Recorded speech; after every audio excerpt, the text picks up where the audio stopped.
Hello, America and curling fans from the United States, Canada, and Newfoundland. This is your announcer, Ryan Olson, bringing you the tiebreaker in the 2022 MoPac Men's Club Playdowns. We are just getting underway with Roxy play with Team Siggins throwing their first stone. Team Siggins has the hammer.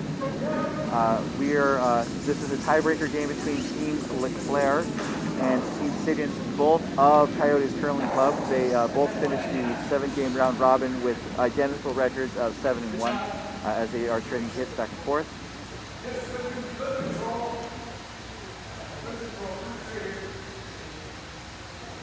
So Team LeClair was undefeated until the very last game of the round robin, where Team Siggins jumped all over Team LeClair for a very convincing win to set up this tiebreaker game. So the stakes are: the winner gets a berth at the U.S. Club Nationals for men. The runner-up obviously gets to be runner-up, and they also might have a chance to go to the U.S. Club Nationals, depending on how many teams enter throughout the country. If our region has the highest number of entries, or a high number of entries, then we have a greater chance of getting a second berth into the championship. No firm dates or locations set, but we are hearing that it might be in the upper Midwest in the spring or late winter. So that's what's on the line as we are getting things underway. Looks like Siggins put off a corner guard.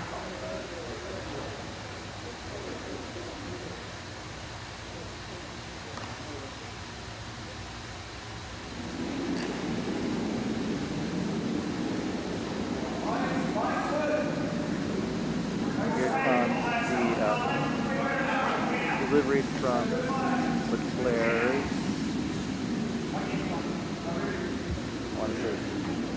Second step there. And this is going to be a center guard. Indeed, as it's sitting down here.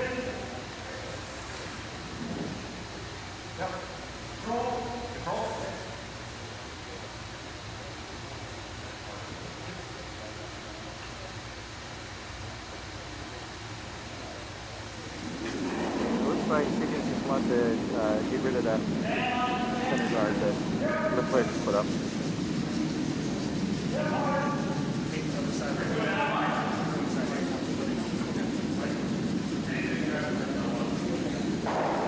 And they definitely got the center guard out, but they stuck around. Could be good, could be bad.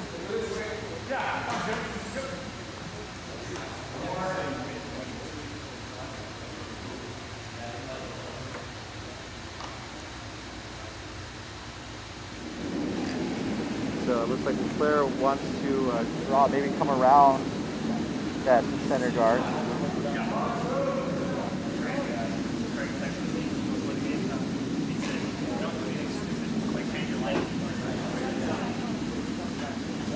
Weight looks pretty decent. Needs to curl up.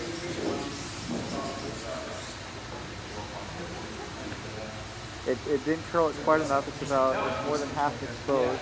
So I think Siggins just wants that to go away again.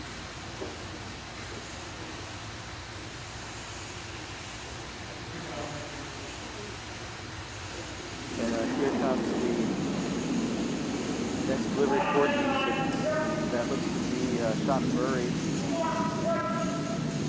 the alternate.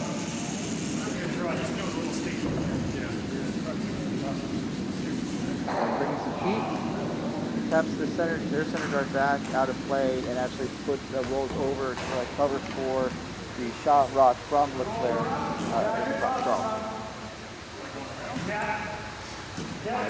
This is a competition that leads to a berth at U.S. Club Nationals, and so we are playing by USA Curling competitive rules.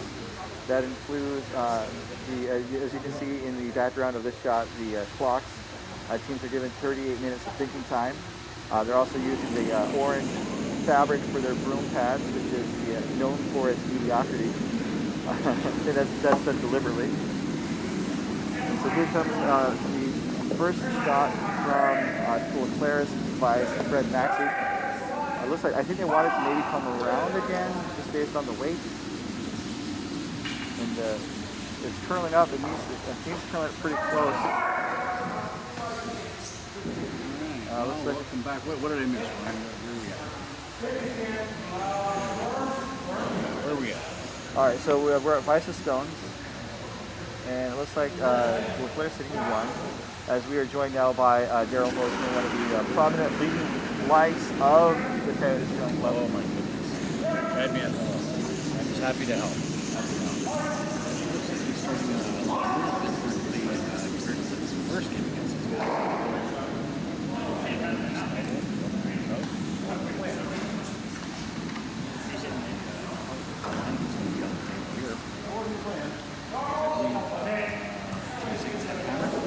Siggins did have the hammer. I think for various reasons. They had the advantage in the draw shot challenge, closest to the button. They also won the head-to-head in the round robin play. Right. Okay. Yeah. So advantage. And here comes Maxey. I want to try to hit a roll.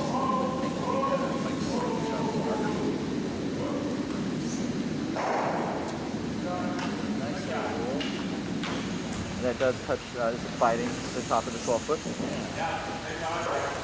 Mike's asking to run double.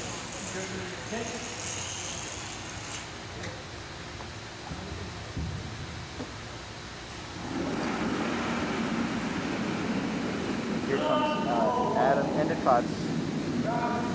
Looks like he's second.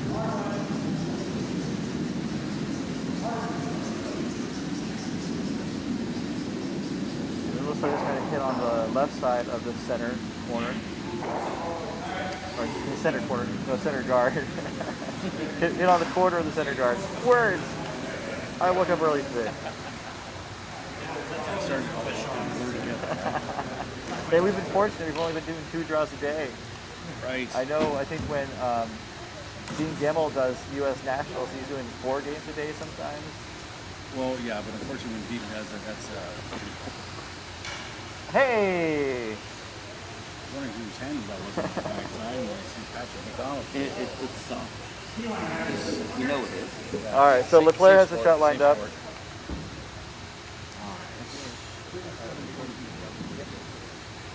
We're gonna be joined at the booth by Patrick McDonald. Thanks for getting out of bed. Let's do this one. Well, the bad thing is that when you've got a handful of chairs and you get a flat tire and you can't find the proper intermission, you know, you got to do what you got to do. Yeah, 25 by 1s are really hard to come by. Not light.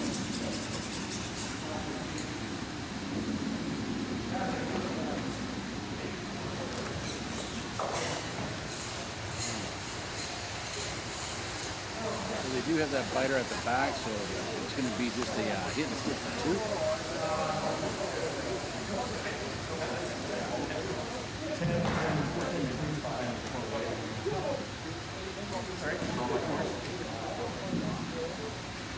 I was watching the earlier game. It looked like Mike had a handle on everything. Yeah, no, the entire team played really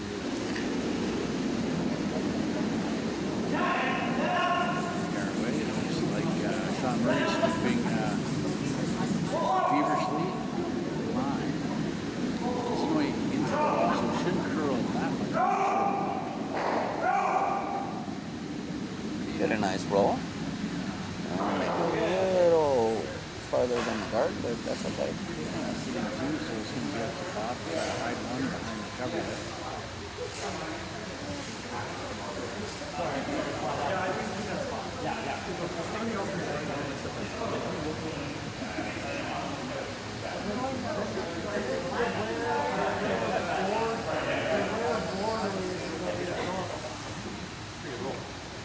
Looks like they're trying to freeze up to that rock that just rolled over into the flop like no.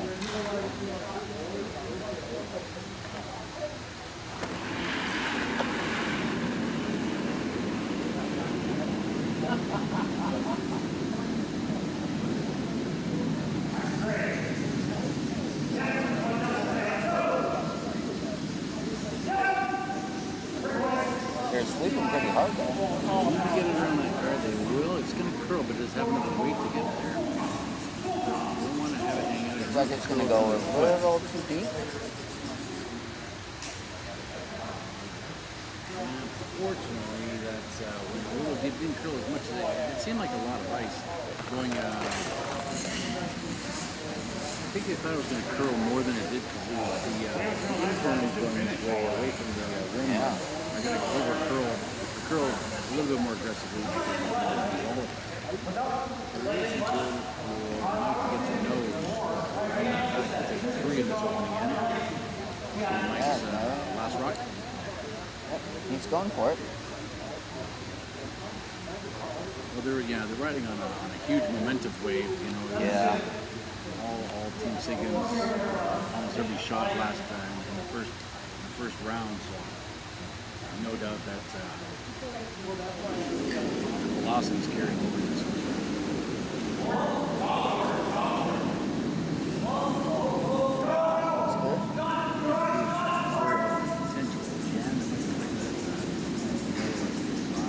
Looks good. Looks like this hangs out there a little bit. Yeah, I did. Oh, yellow gets 1 instead of great. It's really going to knock down Mike's team's good hammer percentage. Sorry? Yeah, that's all I was thinking.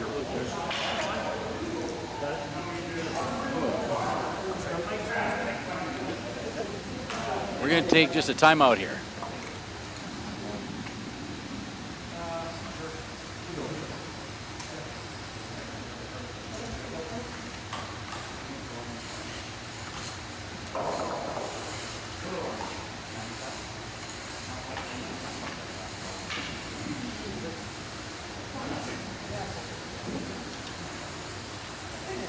Good enough, yeah. I thought mine would go harder, but I thought you were going to come in, it was going to go hard too. It didn't fit. Neither one of ours fit.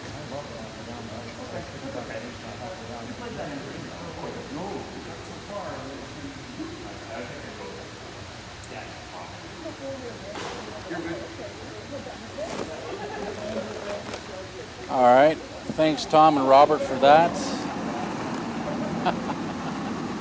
All right. So let us know, Robert and Tom, if you can hear us. I think the ice on ice is maybe a little loud. We'll see.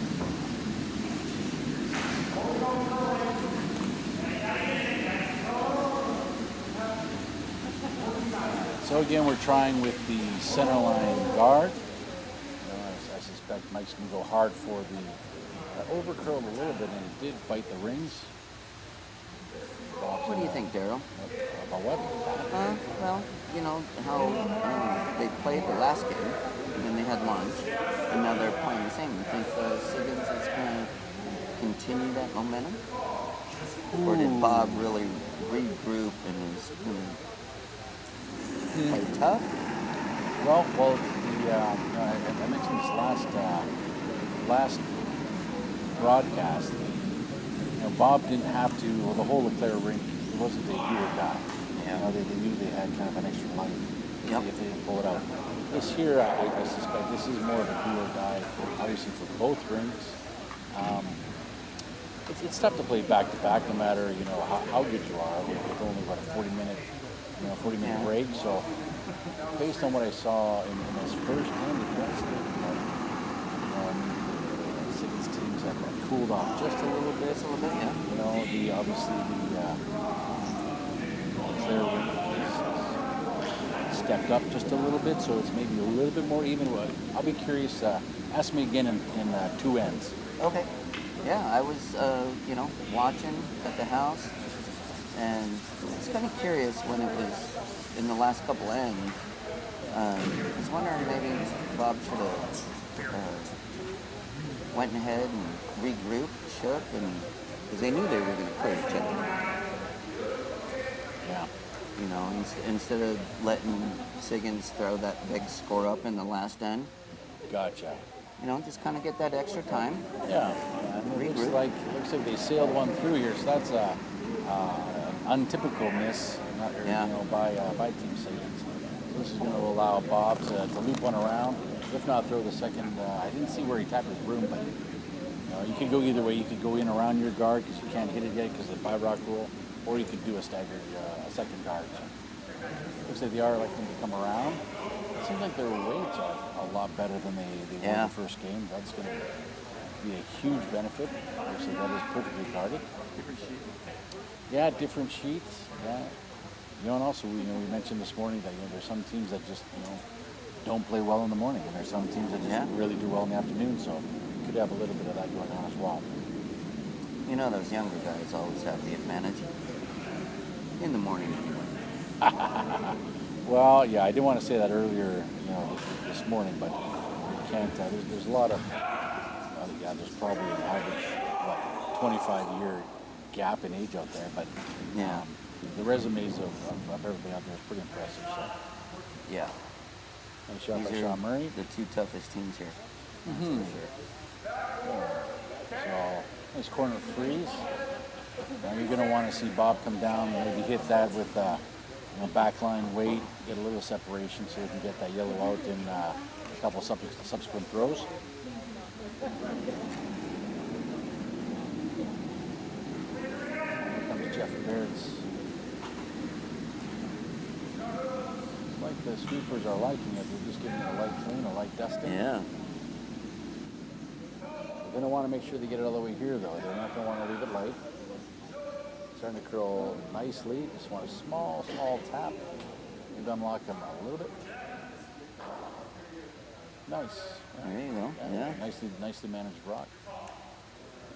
The angle's not perfect for Baird to get that yellow out, but it certainly gives Mike something to think about.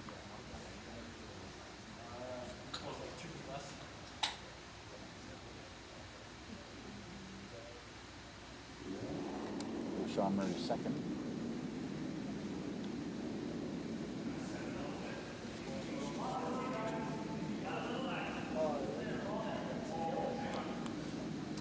With that broom, it looks like he's just coming down to it.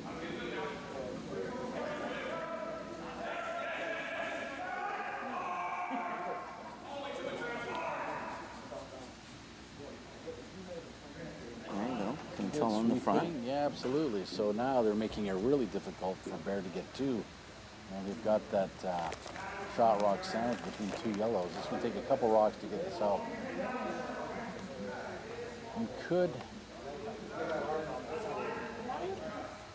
You could throw this with a board weight, maybe even control, and the yellow will squirt out to Bob's left.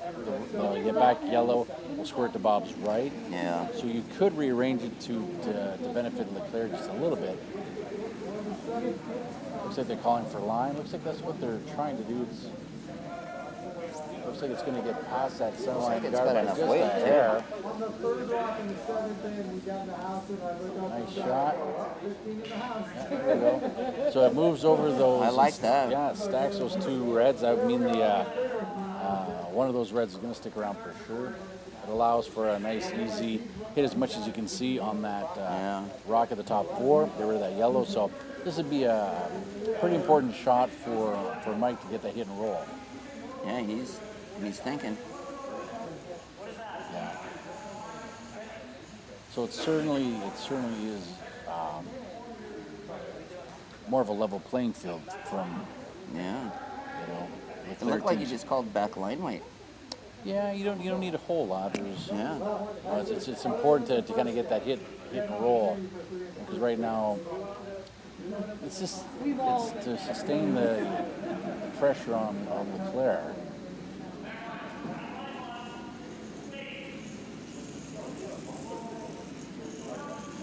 Is he gonna rub off his own? I can't quite tell. Oh yeah, he's Starting he's to gonna go. rub off It and did. Oh, a little rub right there. And it did just move over that red. This is a setup for a really easier run back red, yellow. Yeah, that's what Bob's calling. Yeah, well, with that red being just a little bit more offset, it was going to be more difficult for Bob to do that. Yeah. But with that nice little rub there. Might be a wee heavy of a fourth. This end brought to you by 40 Creek. And Del Taco. Del Taco, yum. Okay, this is away. This should be a fairly easy shot for Fred. Sweepers are doing really hard. Yeah, nice shot. Nice shot. Some redemption for Fred. Very good. So a total about face compared to the first game we watched. Now we've got 4 red shooters in there. Mike is going to have to do a little bit of cleanup with something here. Either the hit and roll or take off that the center line 8 and 4 foot shots. Well, this looks to be like an end that in the first game, Siggins would put this type of arrangement in the house for LeClair to deal with. Absolutely, yeah. And now this is something that LeClair put up, and it's now Siggins' time to try and clean up. Yes. He's calling hard. This is going to be the out turn on the wall side, so it's going to curl quite a bit. He's going to make it by. Oh, and he chips it into the rings. That's unfortunate. It's going to stick around. Luckily, it rolled out. But again, like the pressure is entirely on the other foot in this game. Yes, absolutely. We should probably see a guard, if not something so that Mike can't throw a normal 8-second, 7-second peel and get rid of 2 or 3 of those reds. So we need a guard. Even something just biting the 12 would be okay. Is that the right ice for that type of guard? It will be, because this is going to be not on the wall side, so it's going to curl a reasonable amount. If it was the out turn, you'd want to take a little bit more ice for sure. So big shot here from Fred.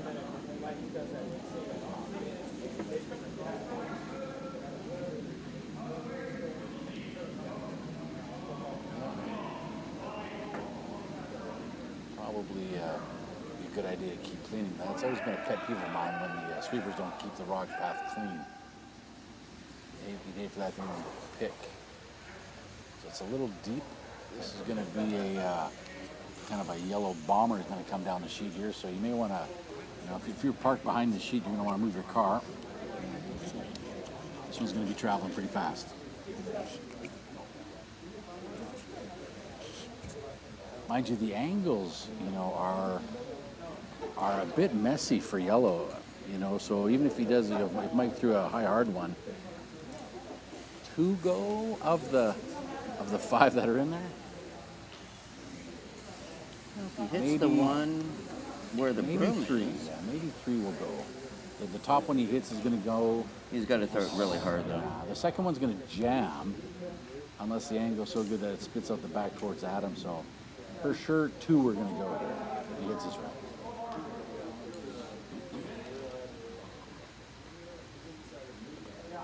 But again, this isn't where you want to be. You want to have your skipper throwing a high heat, the high heat to hold your opposition to 3. Yeah, definitely. Looks like Travis is brushing through that curl. Great shot, actually. Did get the 3. Big deal.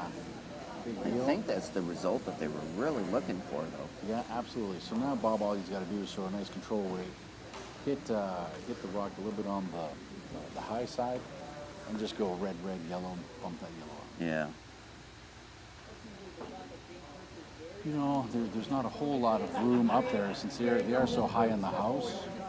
You're going to want to weight control just enough to get that rock out, the yellow rock out of the rings, and try to roll and still stick within the 12 foot.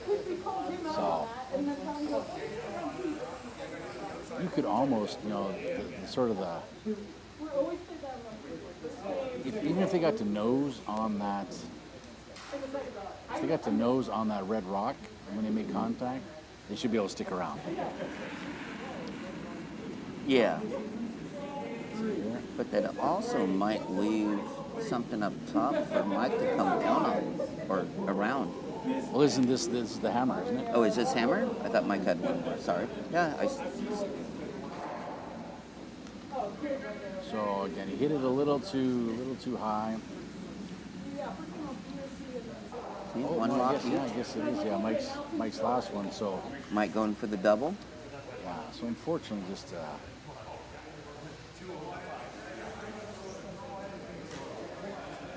It's amazing how you can go from, you know, sitting 4 or 5, looking pretty good, to now potentially blanking the end. Yeah.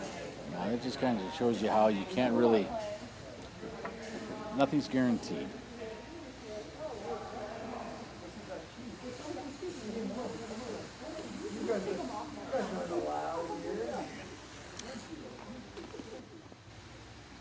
There is a small percentage, because those rocks are just, they're fairly well stacked, that you could get a jam on that the rock that's being and the one struck. In the back. And this is the outturn, so it is going to, it is going to curl. They're probably going to want to sweep their line pretty quick. Yeah, there goes Sean Maurice, sweeping for line right away. Did over curl like we anticipated, so this would be a draw for 2. Yeah.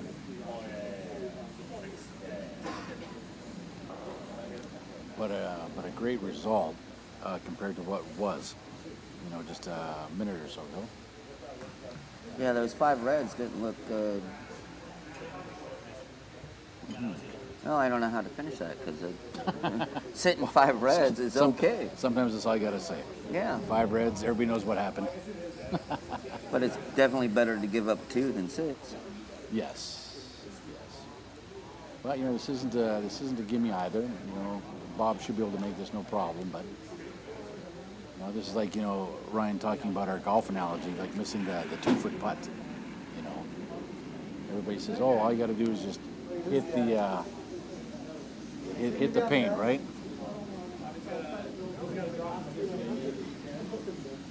And again, it looks like they're light. They're shooting pretty feverishly. Yeah, they are. It looks like. Now look at that one over there on the far side, Daryl. Yeah, I think that's You think they so, look but at it. would you want to grab the biter bar just in case? They're looking at it. And just a little out, just a little out. So that's you know, 2 for LeClair. It's 2-1 after 2. You know. Well, Bob just did walk in with fast food. Yeah. While we've got you here, just want to let you know that the live streaming of this and other regional competitions is powered by the 18 clubs and 1,500 members of the MoPac Mountain Pacific Curling Association. Our mission serves to grow curling and foster competition in Arizona, California, Idaho, Nevada, Oregon, and Utah. Visit mopaca.org, and that's MOPACCA.org, today to find a curling club near you, or for getting help on getting one started in your community. Yeah, you know, as far as the USCA goes in MoPac, you know, MoPac is I think probably one of the most curling-rich areas in the USA. So there's, you know, lots of good has come from this region, and in the next 2 to 5 years, expect an even stronger, more vibrant curling region. It's growing, that's for sure. It is. It's one of the larger regions as well. I just actually had a guy come in here, talk to me prior to this broadcast. He did a learner curl in Chicago from work, really liked it 2 years ago, and then he thought, well, there's probably no curling in Arizona, so he Googled it, and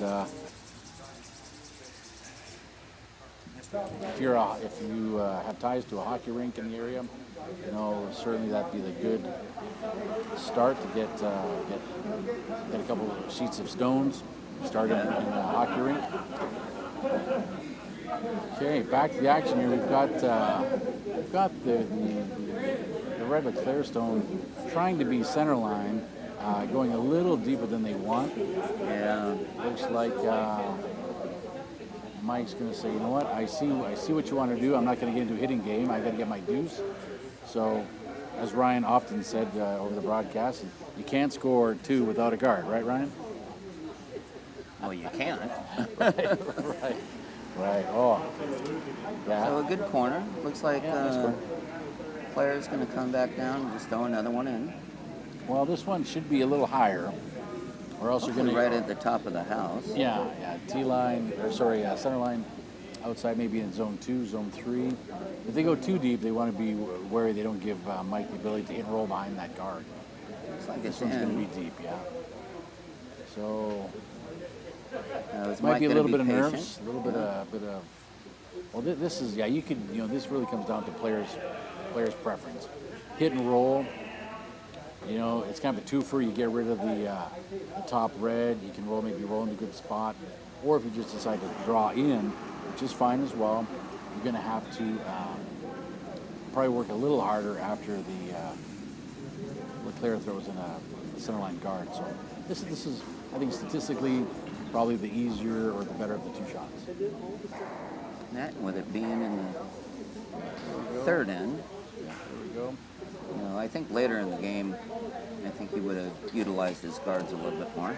Yeah. So you're gonna want to Still see close. Yeah, you're gonna want to see Bob, hit this yellow and move to his right. He wants to get as far away from that corner guard as possible, so that Mike can't use it, or it makes it tougher for Mike to hit and roll. Yeah.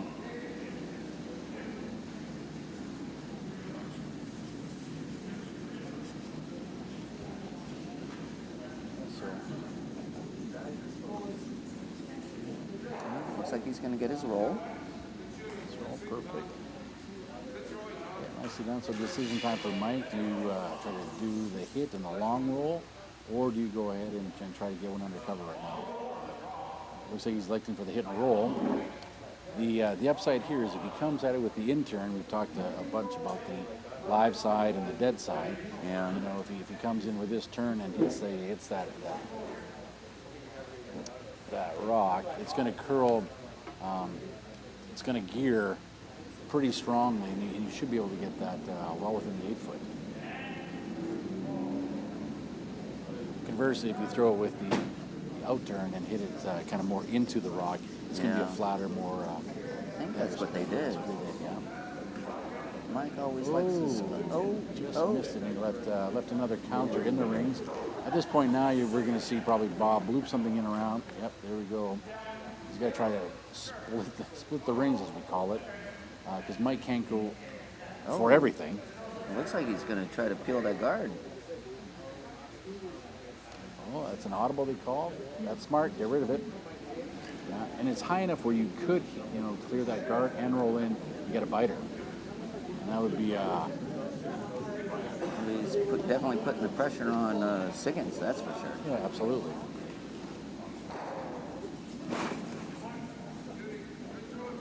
Let's hit and roll out. Okay. Mike's going to call the freeze on the back red, and again, that's his only play because he's got no guards now.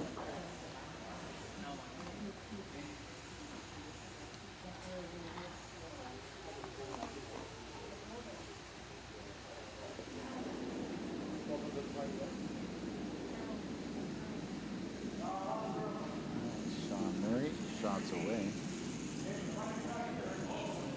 Again, they're going to want to try to get this as close as they can. Try to weld that on so Bob can't. They lock it on. Out. Bob's going to have a hard time after that. Looks like it's going to overcurl just a little bit and be on the low side. Doesn't think it's got the distance either. So this would be a good opportunity for Bob to hit on the high side, which would be the right side as you're looking at that rock, and roll over to the right. But it looks like he's actually, looks like he's erring to come at it with the in-turn. Don't want to hit this on the nose, so he's going to have to hit this on the high side and roll a little bit to his right. Try to end up maybe mid-8. He's looking close, and there's a lot of sweeping. Might be a little rollout, maybe. Well, that was Oh. that was the problem. Yeah. Yeah, the jam was not what they wanted. No. Going back to the last hand, like you said, Yeah. sitting 5 and giving up 1. The Thunder from Nanton was going to want that one back again. Here we go. So, redemption time for Adam to be able to get and stick. Force maybe Bob, Fred to throw the double. Let's see here. This is going to be the out-turn non-wall side, so it's going to be fairly reasonable. Curl. Looks like he's going to get what he wanted. Well, unfortunately, this actually makes Bob's job a little bit easier. Fred should be able to. Yeah, he should be able to get them both. Yeah, this should. And be even flop over behind that red. Well, even at this point, he's going to want to move. He's got to hit this at least nose to maybe a little high. The problem with that, though, is you are going to leave Mike maybe the double from the 12 to the 8 foot. So first things first, though, let's see if Bob or Fred can take care of these 2 yellows. They're sweeping the whole way.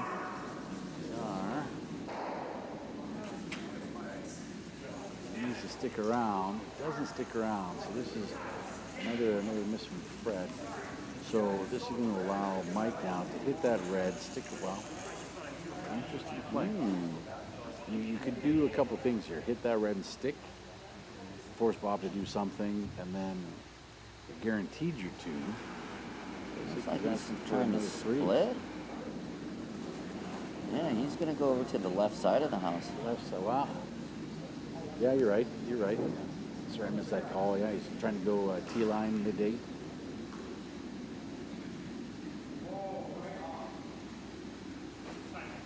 Doesn't look like it's light. No.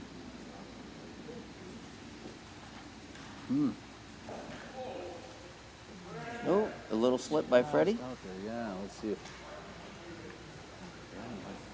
had the fish on the line, had the fish off the line. Yeah, let's see. So now here's a great opportunity for Bob to hit that on the low side and roll. Maybe use that back yellow as a catcher. Yeah. Those who don't know, catcher is the term we use in curling for the rock that's going to catch or prevent, the rock from rolling out. So.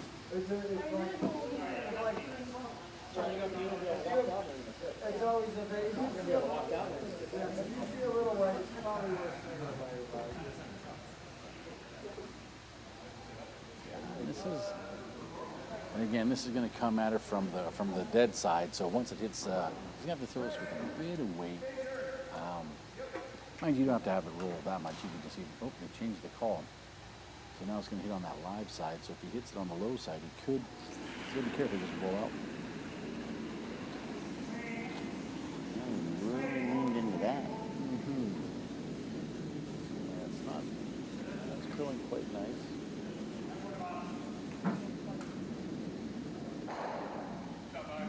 Good throw. So LeClair sitting 1 and 2. Now he's got to think, how do you get can he get that back yellow in play? Yeah. Do we think that's in, that yellow that's at the back right?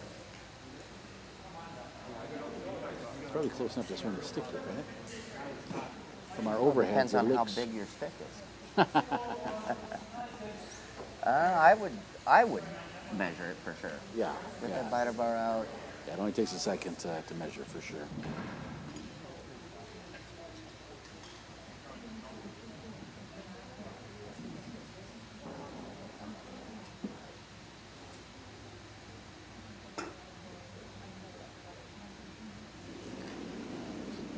First of Mike's. Yeah.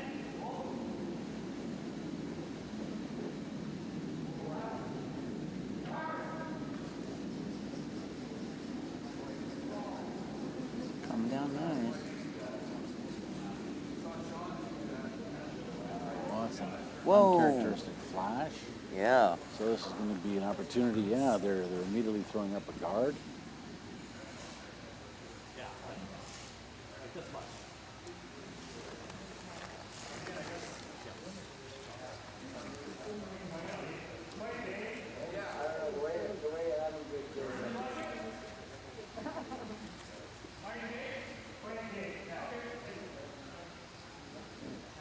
Team LeClair. This puts him in a really good position to force Mike to either play the double, for the one, or draw. Anytime you can get your, the skip with the hammer to maybe change their, give them something to think about, maybe give them a little bit, plant that small seed of doubt. That's the job's done. So, let's see here. So they're sweeping it on and off. The sweepers don't hate it. It's going to be close. I'm just managing it in there. It looks like a well-managed rock. Looks like Bob's got the right weight. We want this to be it's got to sit down now. It's a great shot. So they're sitting 1-2. Mike now has a decision. Do you hit and roll? Or hit and stick and try to do the double? I think that's what you're trying. Or do you just try to draw the 4-foot? Looks like he's going to be playing the hit. And again, this is going to be wall side, so we'll have to really watch this. The intern going away from us is going to curl a little bit more aggressively than the intern, so he doesn't want to hit this on the low side, like was it Adam's first one or second one? We've seen a couple rocks over curl in this spot. Yeah, a little bit. Let's see what Mike does here.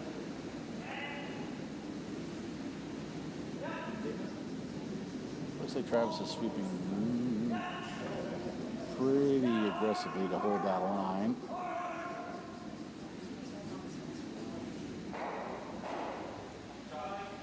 Yeah, nice shot. Yeah, nice shot. So, it's all tied up. Tied up again. 2-2. Yeah, and certainly the energy is not nearly as lopsided as it was the first game. It seems that both teams have, and again, it's been a long weekend. These guys have been at it since Thursday. They know it's the last game. Yeah, it's the last game. I think both teams are just going to come after it. I think Bob's team just kind of put everything behind him after that last game. Yeah. And they're coming to win. Yep. Yeah. Yeah.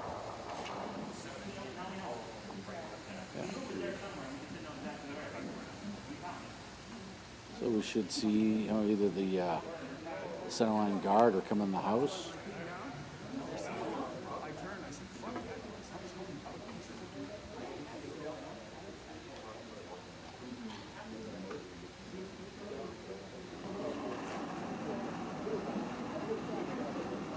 How's the ice, sir? Good, really good. Is 40 cooling it down or warming it up? Warming it up. All right, so it looks like this is going to be a centerline guard. It's maybe even just a hair light. They're really curling it. Yeah, first. Mike had to come out and take a look at it. Well, I think Mike was just trying to warm up. Yeah, now they did want that over another foot or so. It does make it a little awkward now for Bob where to put that rock. Because if Yellow had put that a little closer to the ring, then it makes an easier path to get your corner guard. So looks like they're going to decide just to come around.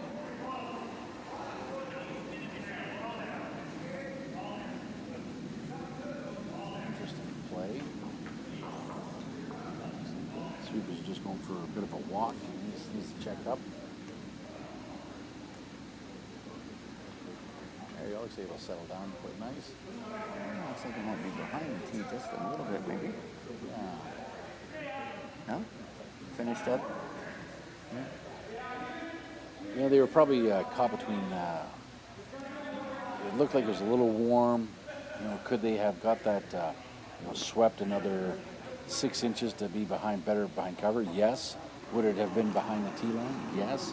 That's probably what led them to say, let's just let this check up so we're not behind the tee line. Looks like Mike's calling it just an easy tap. Yeah, it looks like it was. He called just to kind of just pump it back a little bit. It's interesting that Bob has decided not to throw up a corner guard and just immediately took the play to the middle. Yeah, with how much swing there is, that's surprising. So it's not a bad shot. It overcurled a little bit. It does give Mike the outturn raise on that yellow red if that happens to come into play later on. But at this point, looks like Bobby's looking for a hat. just to get. I'm gonna bump it straight back. Yeah, and this is the wall side, so we for sure will see this curl.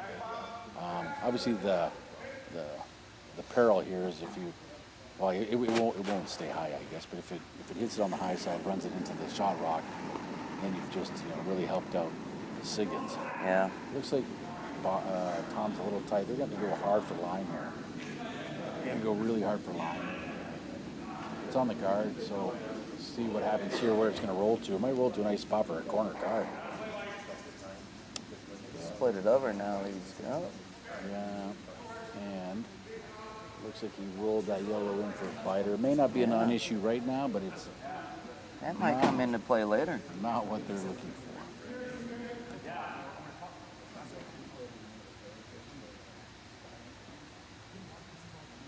Looks like Bob's talking to Fred a little bit about.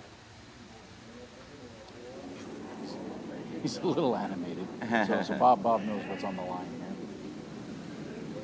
Well, the winners do get to go to nationals, and that would definitely be a bonus for either one of these teams. Running straight, did they hit their yellow? Looks like it's going to rub it. So they're trading a bit of misses here. It's a bit of unfortunate. I guess if you want to miss, you want to hope your opposition misses right after you, but it's kind of a zero-sum, net zero event. But here we go. Just going to give Bob the opportunity to finally hide one behind a guard that was given to him for an early Christmas present. Yeah.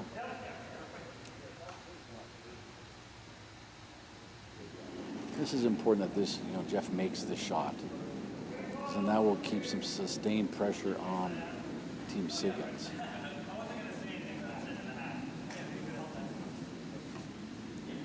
I'd probably be sweeping that. It looks like it's a little heavy.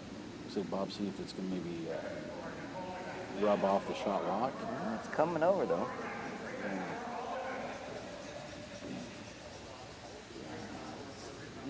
Not a bad shot, but unfortunately it's four feet too heavy. It's kind of hidden behind that corner guard, but again, it's behind that tee line, so. Team Siggins looks like they're going to do like a little hit and roll over on top of it. Wow, this, depending on the weight, this could be a double. So, Sean's got a little higher weight. And Sean's new to the team, so maybe Mike's still not... Doesn't know how to ice him. Yeah. So we've got an opportunity now to hit and roll. Roll behind cover, or if you're Bob at this point, you probably want to roll to the right. Hit and kind of just roll maybe mid 8 foot. Get a little separation, take the double off the table. We're going to find out here in a minute. Indeed.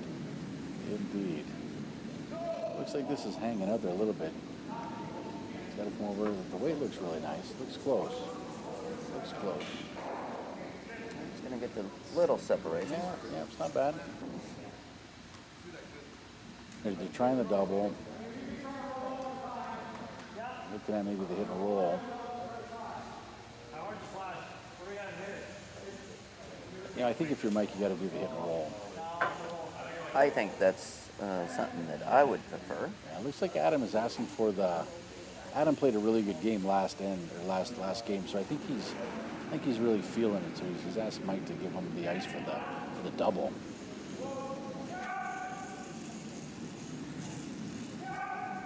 This looks like it's a little down weight, so maybe they're going to play the audible and the hit and roll. Yeah, so they tried to maybe play a little audible. Weight was a little bit down, so this is now going to give Bob the opportunity to hit. And he has to roll. He's got to roll at least 2 feet either direction right now. Where that yellow ended up, if they hit this right on the beak, that's going to make the double significantly easier. Yeah. Just got a text from my daughter, Andy. She, first event runner-up. Now she's showing off pictures from the Madison Curling Club with Debbie McCormick and a bunch of other cool curlers. Congratulations to Andy and her team. It was a tough game. I was kind of watching it. 2-2-2-2. Both of them were just playing the doubles.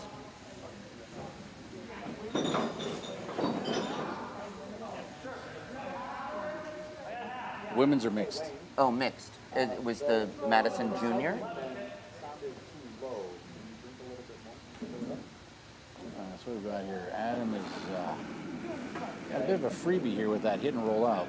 You're going to be able to... He extended that hand out. Hit.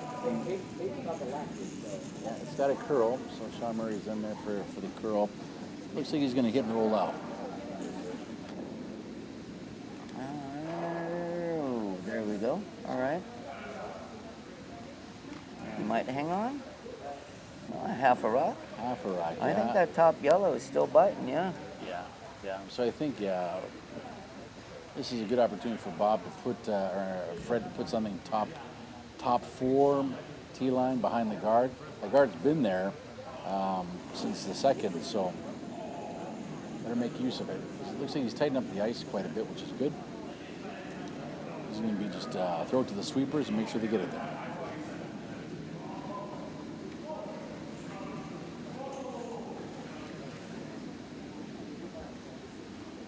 Should be, again, sweeping this. It looks a little heavy, but they should be sweeping this for curl. I think that's going to go. That's unfortunate. That's all right. A little. I think Mike is looking happy now with that. Yeah, trading misses here. That's not. Yeah, this is a completely different game than we watched earlier. Yeah. Two ends ago, yeah, totally.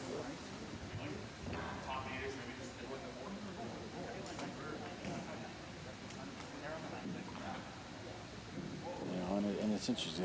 At least Mike still has sort of that, killer instinct. He's going to draw behind an opposition stone, which you typically don't want to do. He could just clear the guard and just force the blank on this end. It looks like he's like, you know what? No. If you guys are going to take the play to the middle, I can hang around. And they might be actually considering that biter that's over by Fred. Well, there's those two biters, right? Yeah, they're both in. Two biters. He's got a curl. Oh, like you said, it's going to be towards the top, maybe. So again, they waited a little too long. They waited a little too long. So at this point here, you may want to, if I was Bob, just play a little board weight. Just tap that rock back to back 8. Yeah. Prevent Mike from being able to pop it out. Or if you can do the hit and roll, great. They tried that shot 3 times already and haven't executed once on it. So at some point you gotta give up on it. I think he's going to go for that little tap that you mentioned. Yeah, that's. Just get it behind the T-line, sit right on top of it. It seems like it may be a little too much ice for what they're trying to do. Because what they can't do, or what they don't want to do, is hit this right on the beak. Yeah. They gotta, they do have Big Red on the outside, so Tom Danielson, the big, he's got shoulders the size of a sheet of plywood. If you ever meet Tom, you don't want to talk to him about that incident in Red Deer, but Tom could be pushing this over. It looks like they're pushing pretty hard. They're both pushing really hard. Yeah. So maybe it's a close one. I think we're going to rub on the guard. And we're a little light on that. Oh. A lot light on that, unfortunately. So. Well, Shot Rock is exposed. Yeah. Yeah, no. Yeah, and Tom, and this might have been a situation where, like, Tom's such a good sweeper, with him being on the outside, maybe pushing that rock in towards, that might have been a time where, you switch it over, you let Baird go on the outside, if the guard is going to be a problem. And it wasn't a big rub, it was a slight rub. Yeah. But again, Mike's thinking though. yeah. Now here's that thing, you know, the port, shot rock is wide open. Bob's looking at it.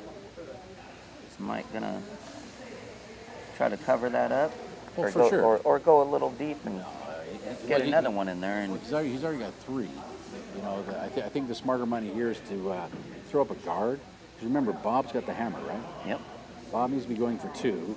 Bob does not have anything set up for 2. So Bob is going to have to try to find a way to get 1 out of this and not give up at least 2. So if he still talking about it though, that's for sure. yeah, if he throws up the I guess if I was Mike, I'd be putting up a guard. Putting up a guard so they can't, you know, throw a control weight shot and hit that yellow and stick for 1. And force Bob to do, because he's already come up light a few times on his draws. And try to have Bob curl around that center line guard against 3, but at least 1 in the 4-foot. Because Bob should be able to hit that exposed yellow through that port. So it's coming down. Looks like they're actually trying to go around. Draw, yeah. Trying to go around. So, you know, while a gutsy call, they're actually showing Bob the line. So now they've just shown Bob the line. And it was heavy. Yeah, and he was heavy. A little bit. Yeah, he's heavy. All right. Up, and it looks like he's going through. Yeah, I think it is. What do you think, Greg? Do you think if you were to throw control, because it's going into the wall, so it's not going to curl crazy. Right. Well, in wheelchair terms, I could drive a truck through that. Right. Yeah. But, you know, again, it comes down to maybe player preference, and Bob's thinking, you know, he's typically good with his draws that he can, you can hit the 4-foot. But as soon as that clears that center line guard, you're going to have the outside sweeper sweeping that into the restoration HQ. Well, So right now they should go. Right now they should be sweeping it in. They need to sweep it in.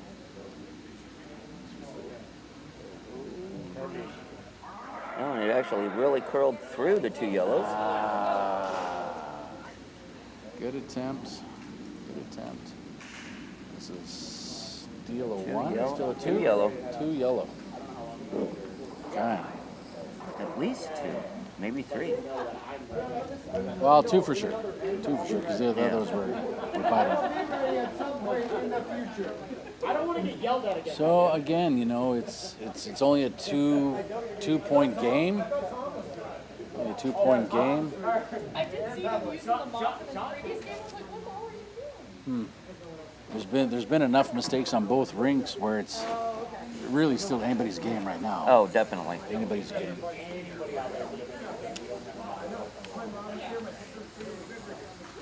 Okay. While we're getting ready for the 5th end here, just want to let you know, if you or your business would like to become a sponsor for MoPac, our competitions, or our live streaming service, please visit mopaca.org and click on the contact link on the right-hand side of the page, and we'll get back in touch with you. Really, the question is, why aren't you sponsoring curling right now in your area? You know, it's one of the fastest growing sports compared to like Bitcoin. But no, yeah, I may have to go over there and grab that slice. Sport in the USA behind lacrosse.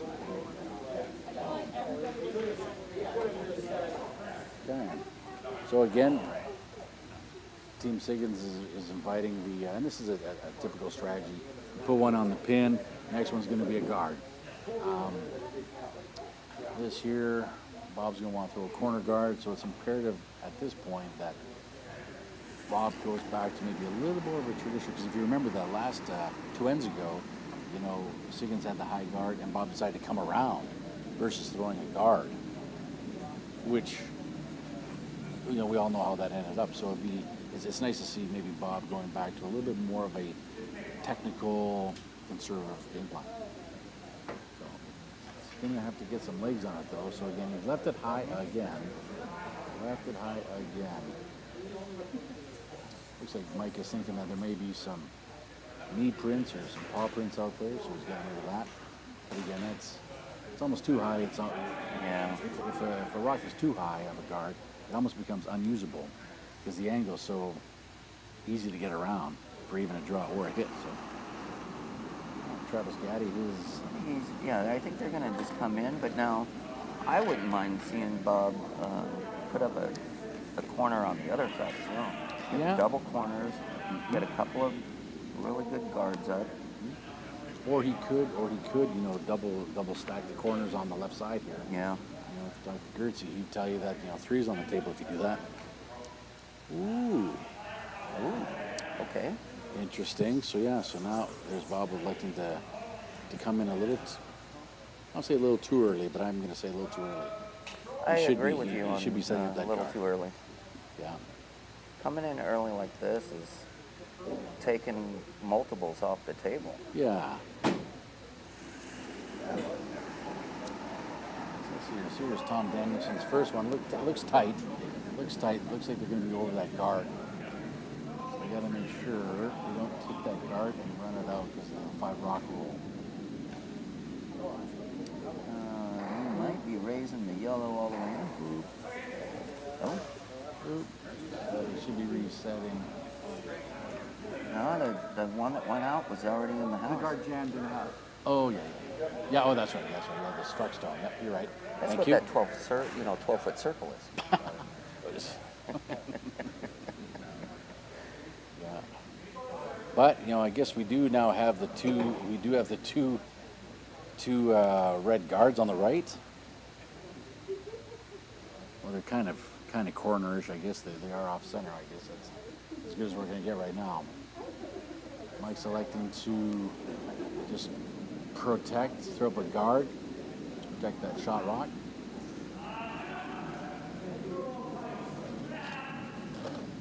Like Sean's focus.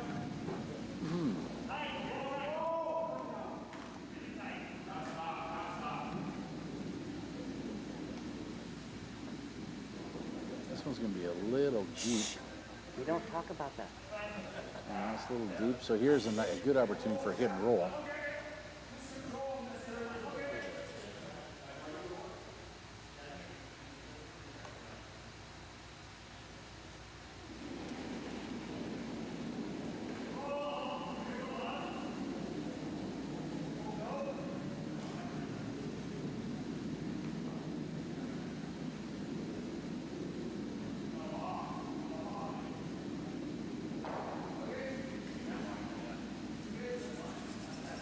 Sorry about that.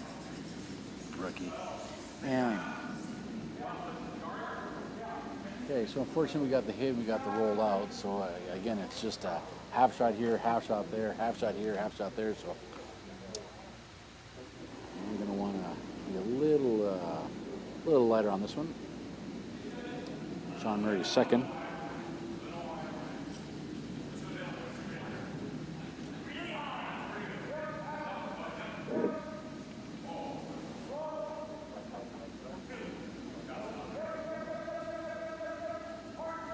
Sweeping it for line. Looks like it's trying not to overcurl.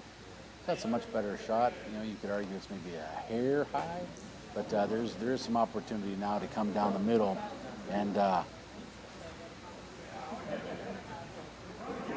roll's there. The roll's there. Bob doesn't seem to think so, but looks like they're going to try to come in the wall side and kind of use the outside, the Talladega curl.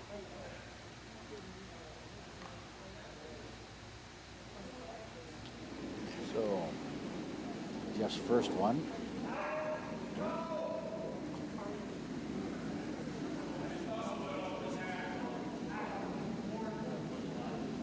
You got to go for line. You got to go for line and get it around there. You don't have to worry about curl. It's going to curl. Yeah, it's curling nice. There we go. Sean, it did roll out. It did get rid of the shot rock, which is fine. It does give Mike an easier opportunity. This is the wall side, so it can overcurl. I suspect we'll see Travis sweeping for line pretty ferociously.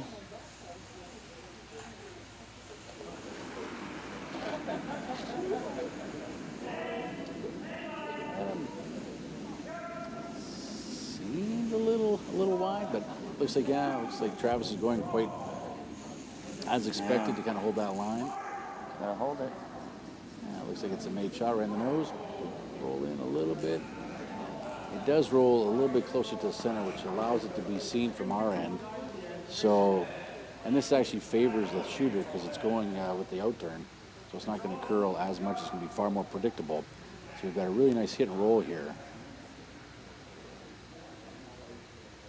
Good opportunity for Bob. Definitely needs to roll. Let's see here if the Thunder from Nanton can make the shot.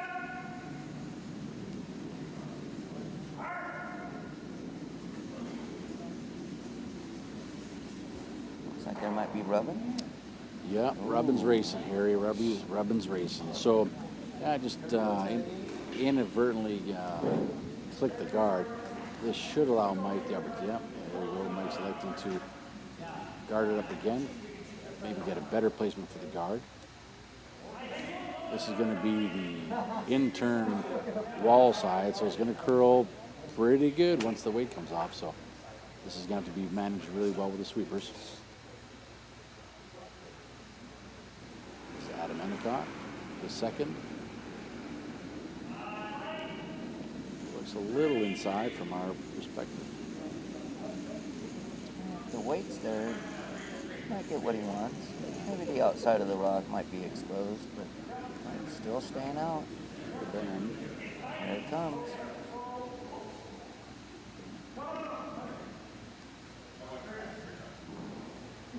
Not bad. Yeah, Still I think that's gives where Mike still put gives his broom. yeah still gives Bob the opportunity to follow him in around that. Really follow the shot they just threw. But it looks like they're opting now to give Fred just the run double.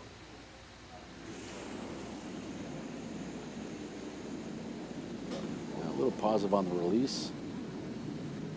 Sweepers don't hate it.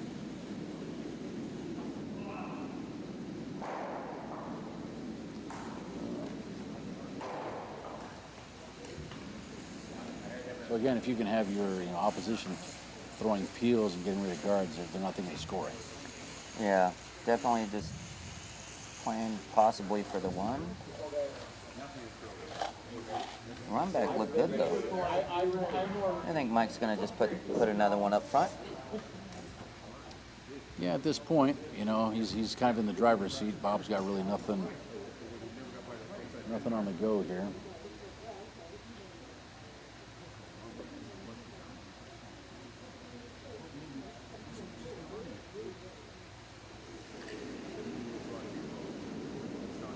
If you're Bob at this point, you're probably hoping to blank this end. You want to take one again and give up two. So.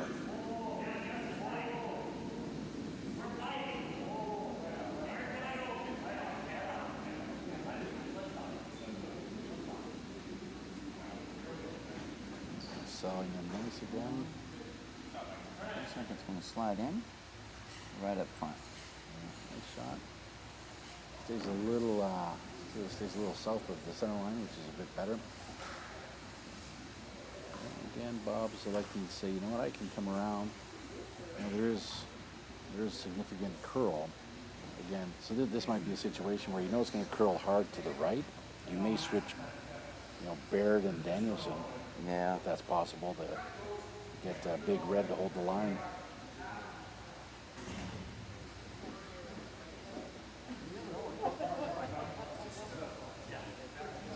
It's not, that seems like the minimum amount of ice for this curl.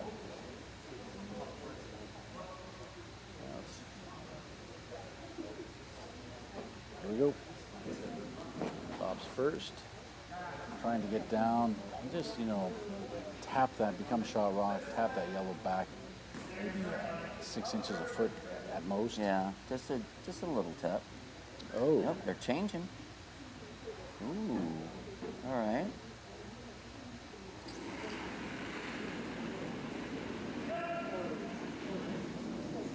You might be able to get a redirect if he hits this low, and it might redirect off that high corner red guard. Roll it, Tom. Roll it, Tom. That might have been a mistake there, Yeah. with Tom just kind of turning around and walking away. there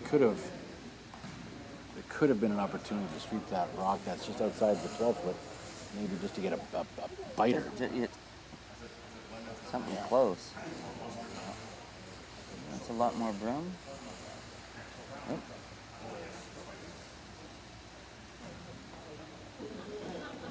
Oh. I think this is like the heaviest guarded shot we've seen all weekend. Like for one stone. For one stone, yeah. My goodness. My goodness.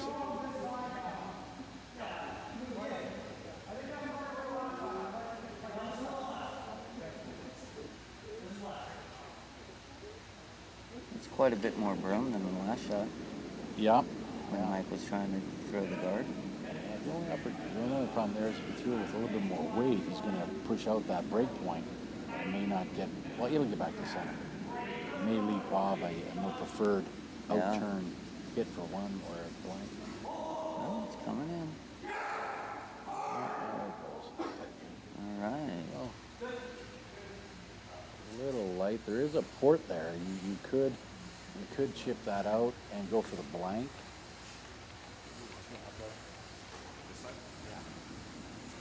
Which I think at this juncture is probably a good solution. I see it. I think they can get through there. Well, yeah, they can get through there. I don't know if they can get through there and stick around.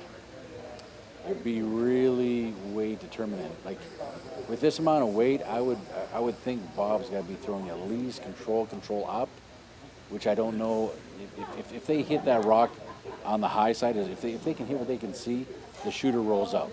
Oh yeah. So both will be gone. You may want to take another 3-4 inches, throw with maybe a board weight, and you might be able to stick around. But I think they're trying to go for the blank. Big shot. They got to go for line. They know it's going to curl. Gotta go. Gotta go. Gotta go. Gotta go. No. Oh. Again, they didn't give enough ice. So. Yeah.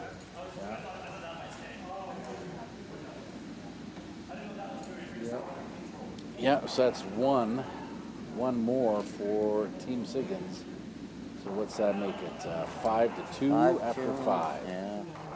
So again, it's just trading mistakes, and I don't know if they're really giving the curl as much respect as they should. But gotta believe in the curl. Well, it's going to happen. Yeah, for sure. Yeah, for sure. All right, we will take just a small break while the crew is getting the ice done, and we'll come back to you in just a minute. And I mean 4 minutes. Refresh your drink, and we'll see you right back.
I was worried about the red one on the right or the left. And as soon as I saw it move across the red one, I said, okay, it's fine. I'm going to go through the hole.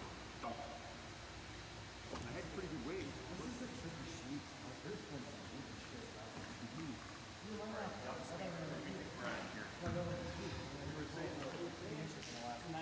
I think 90, 95 again. Yeah. I like that. That's pretty much. Yeah. Yeah, hey, we're okay. If we burn 5 seconds, it's okay.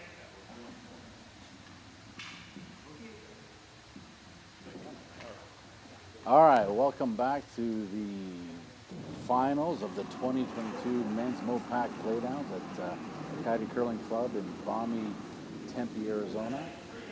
The scores Temperate, Tempe. It's a lot of alliteration. So it's 5-2 for Team Siggins. It's been it's been a tale of missed shots for both teams. Siggins has played marginally better. The first game, for those who saw the earlier draw today, it was lights out. The Team Siggins was throwing 95%. Yeah, easy. To Team LeClair's 70%. And that's being a little generous. But so now it seems like both teams have kind of leveled off to about 65, 70%. Shot making, and they've been trading errors at sort of the same time. Yeah. Which has made this really kind of an even contest with Team Siggins squeaking out just a little bit better than LeClair. So this is far from over, but it is critical that in the next end or so, Team LeClair get their deuce. Yeah, I think he's going to have to start playing really hard for that. Yeah. Well, Siggins has stole the last couple ends. And for some teams that can be really demoralizing. Yeah. I know there's teams that would be much happier to give up 3 than to let steal of 3 ends, boom, boom, boom. Because if you're getting stolen on, that means you're just not executing. Yeah, exactly. And it just looks like Siggins is just, they're, even if it's 10%, they're slightly outperforming. They are. Yeah, for sure they are.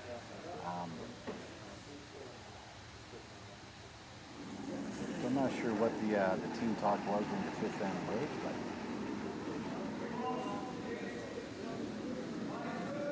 looks like this is a little bit light. Probably should be sweeping it. That guard is coming up fast. sure, but it doesn't have enough legs to get around. Gotta get going. If it's around, it's going to be right on top. There you go. Nice rock. That was a key shot by Danielson to get that there.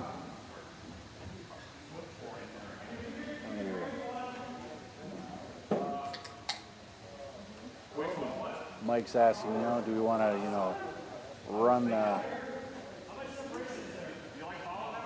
You don't want to run it just yet. Right now, you could do two things. You could throw up a guard, because right now you're shot, and you're going to force LeClair to do something with that center line yellow. Yeah. So I think, anticipating that, Mike is saying, let's just lock on, so that if the run does happen,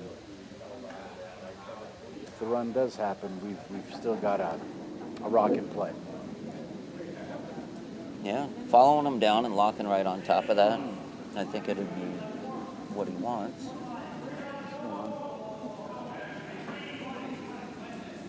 This one's hanging out there. It's going to need to curl a little bit. Here it comes. It's going to maybe just chap off and kind of roll into the open.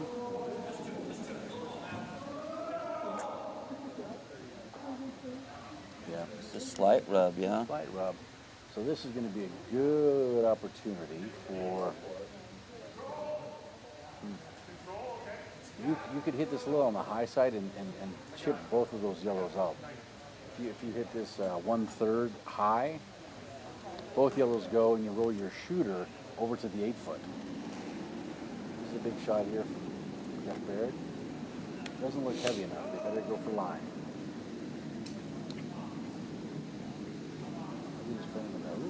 No, it's hanging out there. There you go. So asking Tom for a little bit of curl. Yeah, I didn't have the legs to get there. Didn't have enough weight. It does stagger things, not really in the favor for Bob. And yellow is shot 1 and shot 2 behind cover. Yeah. So again, this is getting, I don't want to say needlessly messy, but I gotta say needlessly messy early on. If you're Mike looks like he's just going to throw something up top, and yeah, again, you're sitting shot 2. It's the onus is on Team LeClair to try to manufacture a deuce here.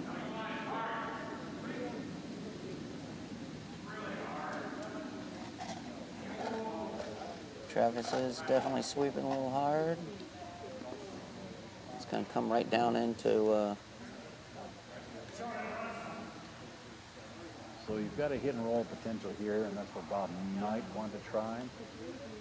Or clear out the front. Looks like he's looking to clear out the front.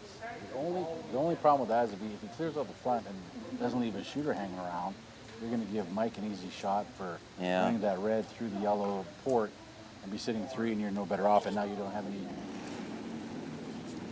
Mind you, I guess he has to, statistically, he's got to do something and clear out that front. Oh, no, we were just bringing it back. So, nice. You do leave a red rock out. One for his, Mike's 2. Yeah, the angles are a bit better, but if you're Mike, you're gonna loop one around, and ideally, if you could get right underneath that red shot 3, just to prevent any usability from that rock on a potential run.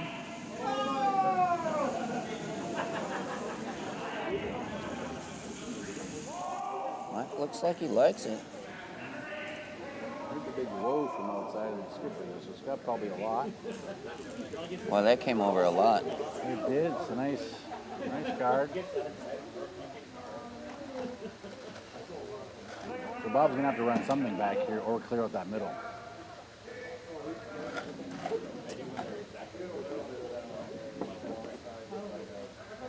Yeah, there you go. And again here there's...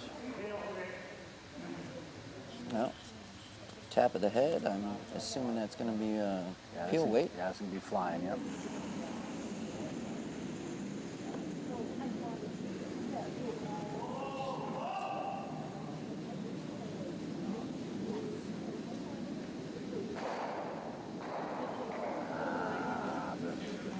bad luck. You'd have no luck at all. Well, that's unfortunate. It's unfortunate. Fred's shot, trying to run back was maybe a little, well, the skipper asked for firm. It did overcurl a little bit because of the wall side. Again, it's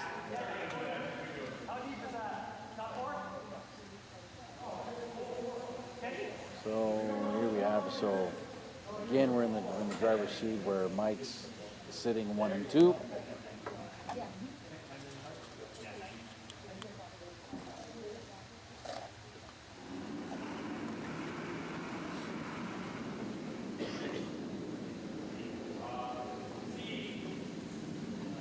Come around the outside of those guards and sit 3. Well, they're staggered, so if you get around there, that rock's not going to go anywhere. You can't get Yeah. it. So it looks like it's got to. Yeah, it looks like it's by. Now it's just got to start curling. There you go.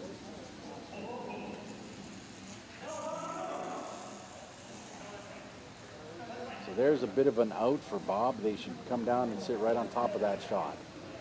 Or they could come, there's the double. There's the double that they're indicating, but I think at this point it'd be good just to get a rock in there.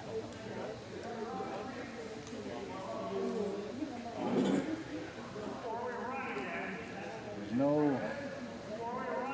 no need right now to really do this, the double. Yeah. I'd come down. I would go out on the right side and come down, just follow them down like you said. Because even if they did put a rock top 4, so they're shot 3, then you've got the slash double. Sorry, not slash double, but you got the double for your second. What are we trying to do now? Run the red back. Straight back, maybe? Well, they're just guessing now. This one's going to overcurl.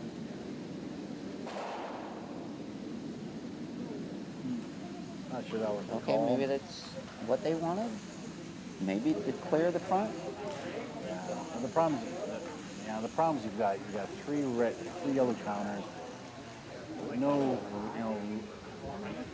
you don't have a red rock in play yet. No, not at all. And it's down to skip stones. Skip stones, yeah. So for sure they're going to put one top 12 or top 8, on the center line. Maybe staggered a little bit to the left so it protects that left rock that's straddling the 8-foot and the 4-foot. Yeah, that's kind of where Mike's thinking for sure. Coming down to think about it. Yeah. There's really just. Well, Sean comes down to give a little talk. Yeah, there's a good place to put it and a better place to put it. And there's no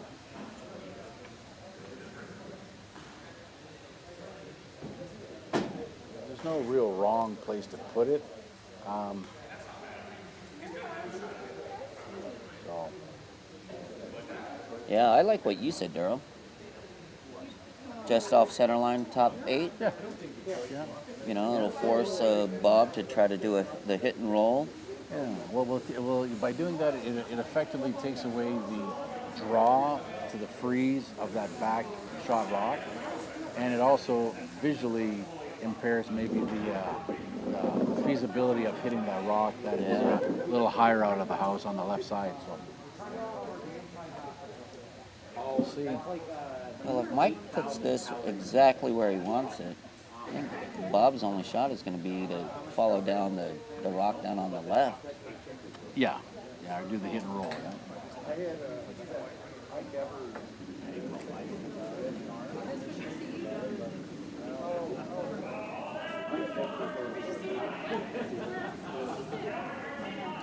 Well, they're staying close, but there's no sweeping.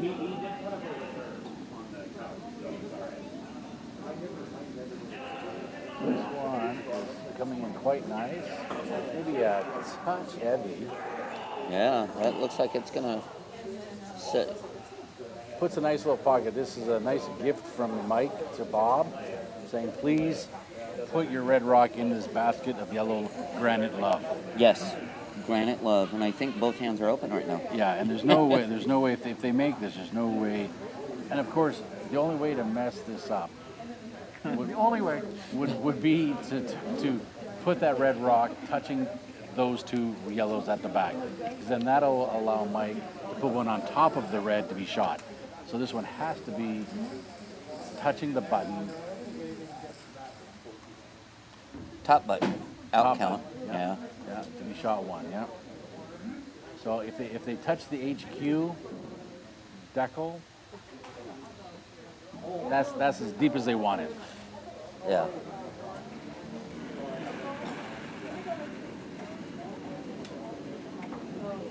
Okay, shots away.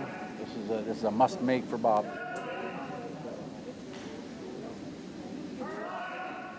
It's over curling. They gotta go for line. They gotta go for line.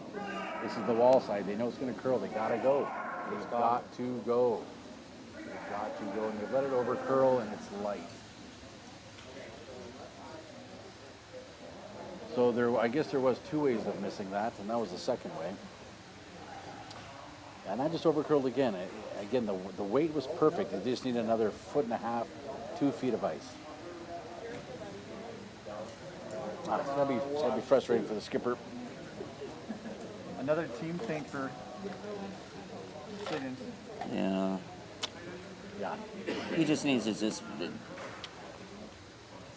You Well, just need to there's put it two right things. Yeah, pretty much right where Travis is talking. Or put it right where right there, right where Bob should have been. Yeah. Put it just touching the HQ sign. But I think there's still enough room to come down on the other side and tap the red up into shot. Ooh. Well, That's 2 rocks ago, Mike is the one that came down on that side. Well, that may be the only thing they've got left.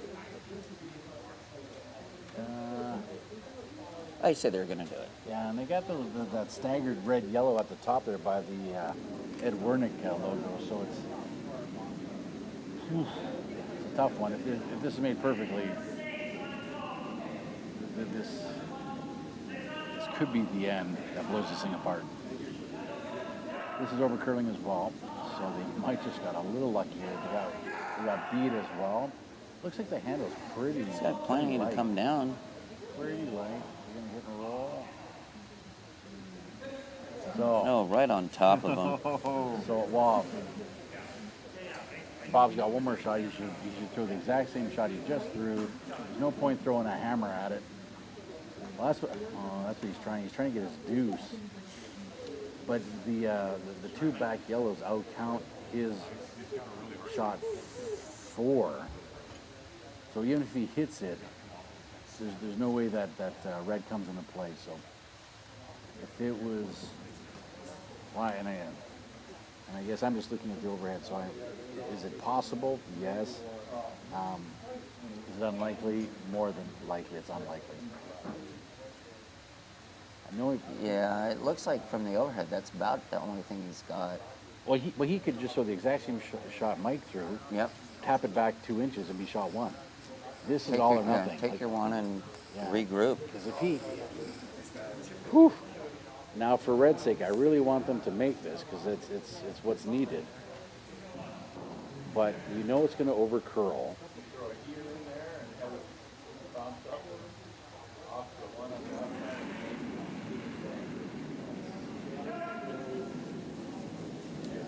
Well, he definitely looked like he threw some heat on it. Nope. Oh, there you go. Well, this may not even be 1. The overhead looks like it might be a red. Time for work. All right, so we got a measurement. Just looking for you. Get as easy as the measurement.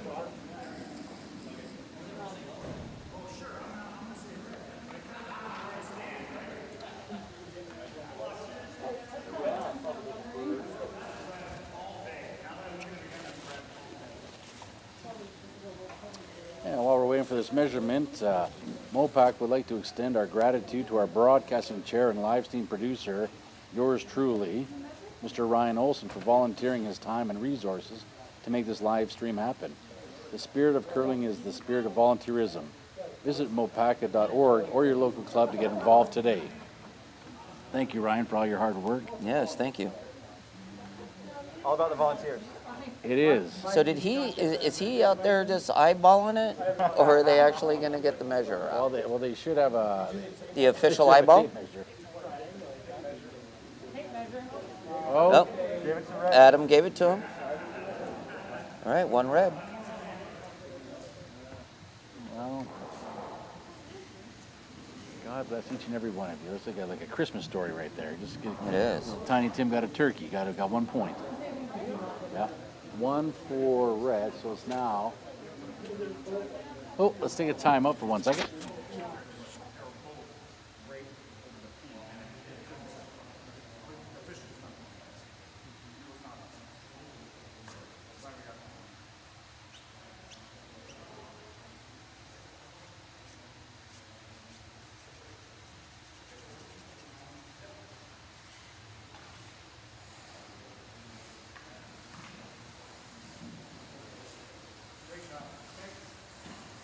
Try to figure out if you could just super thin it and get everything and get 2. You could. I think you could. Yeah, it's super thin. Yeah, it would have been really dangerous though. That's right. You ever listen to 5 and just, yeah, it's super thin.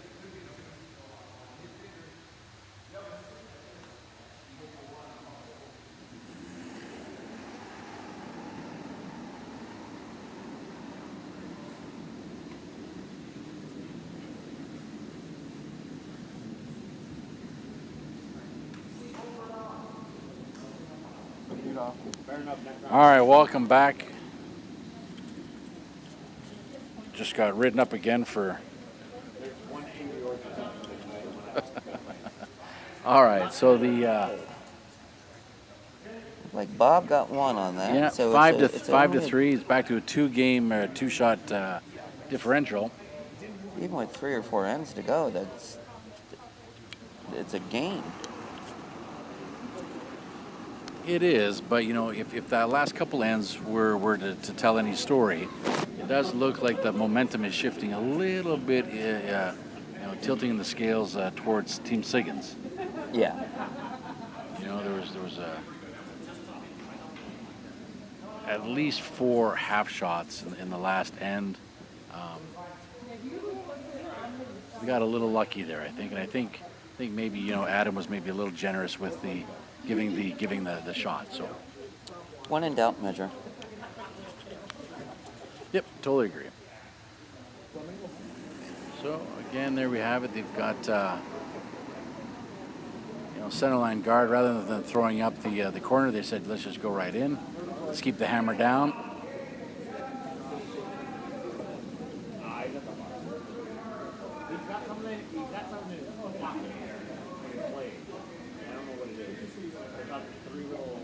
Unfortunately, this one's going to catch that center line Did guard. you get a rub on that one? It rubbed. It creates a little bit of a stagger situation, which is really going to just help Siggins. Siggins going to loop this one around again. And this is the wall side, so again, we know it's going to curl. We know it's going to finish hard. So again, they're just trying to lock one on or even be just top 4. At this point, Bob may want to consider doing a peel of shame on one of those to get rid of it, because those angles are going to make a mess for somebody. I actually like that call. Go ahead and do the peel of shame, get rid of your own, and get back on it. Yep, there you go. Get rid of them right now. Well, you may not. Well, if you're Bob, you need to have 1 guard to try to steal. Looks like he's opting to try to put one in the pocket before he starts clearing. I'm going to go back to that. Might as well go ahead and clear them and open them up. This doesn't look heavy enough. No, he's going to come around. But if you open it up and do the There's peel the of curl. shame, what would Siggins Did they think? miss the curl? No, they got the curl. It's going to stick outside. Oh, look at it came over.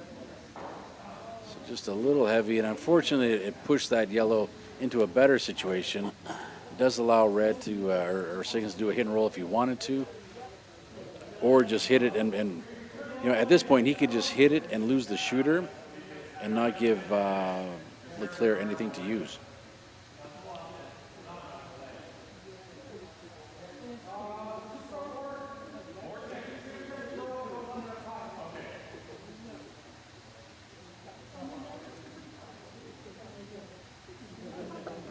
Sean Murray, first rock.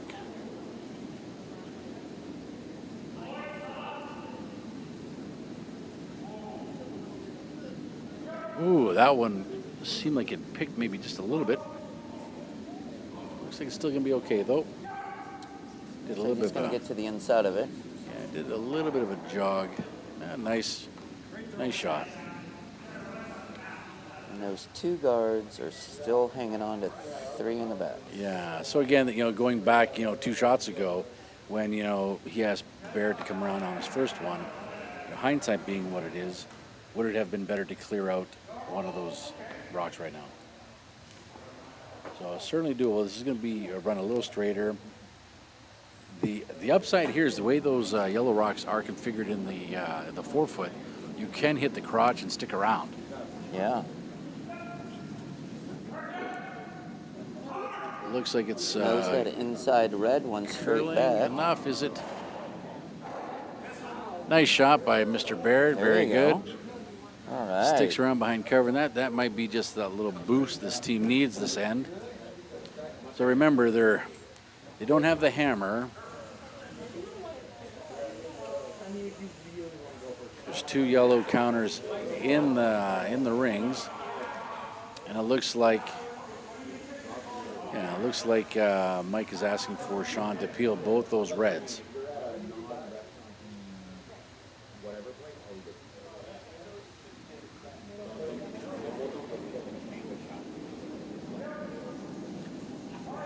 Sean knows how to throw heat, that's for sure. He does indeed.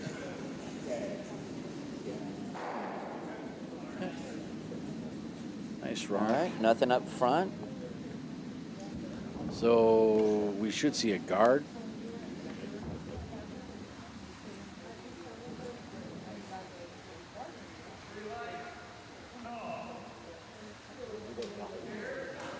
Yeah, so they're asking for just a top 12 biter, or they're contemplating doing the hit and roll. I don't know if I would do the hit and roll myself right now, but Yeah. Stand strong, Bob. Tell me you want it up front. yeah. And this here, if you're throwing this rock, you can allow this to be a little on the high side and be right of center, Yeah. as we're looking at from Bob, because that yellow is in a position to be as a catcher, and the back yellow, if they do make a play on the intern side, will catch. So there's nothing but upside if you keep this left of center. It looks like it's going to over curl and maybe be deep. Yeah. Well, it over curled, and again, that shot would have been better if it was 2 feet to the right. Yeah. Yeah, because now you can just pluck out that red. But does the red potentially clips that yellow as it goes by the back 8, but a little bit of a wiggle. Looks like he's tight for line. Travis Gaddy's on it pretty hard. Yeah, he is. Trying to just get as much as you can see, a third of the rock. Nice shot. Yeah, nice shot. This is going to allow now just Fred should hit this on the low side, get the double and roll in just behind cover. This is going to be really a shot that's all about weight. You don't need to throw, parking lot weight. Just needs to be good control, maybe just a hair up. Get to just a little bit of the low side, which is the right side of that rock, as we're looking at it from the player's perspective. Yeah, and this is where some people can be a little bit too enamored with the result. Obviously the first result is make contact with the rock. Well, he took care of 2 of them, but He did. I'm not sure if that's what he wanted. No, again, that might be a little exuberance. Hitting and keeping the shooter as shot was the better play there. Yeah, it rolled over into the open. Yeah.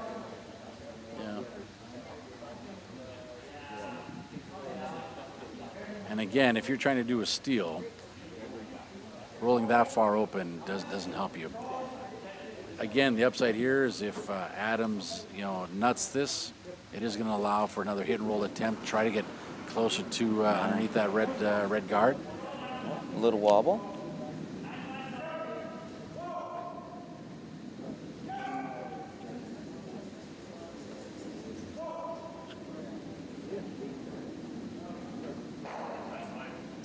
Yeah, not a bad shot.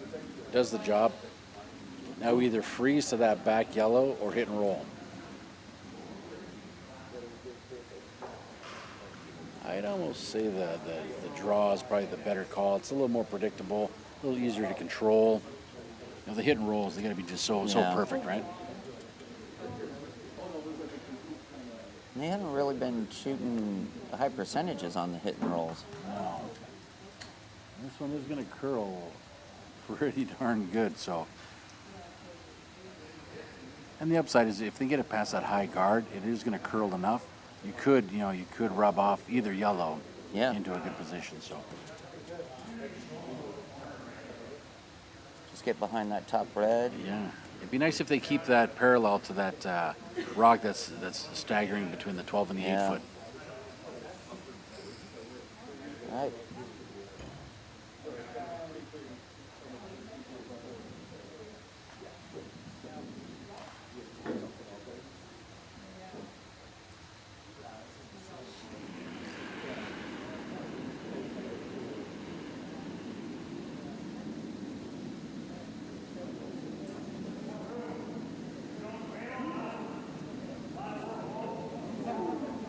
Sweeping pretty heavy. Well, they got to go for line. I don't know why they don't sweep. There we go. There we go. Ooh, looks good. Where's it in? That's a great shot. Yeah, you couldn't have walked that down and placed it on the ice any better. That's exactly what they needed to prevent the. Is it flat or is the double there? Well, the double's there. The double is there.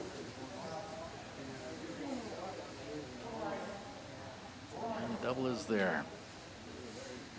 Go ahead and just, come off your own and red's gone.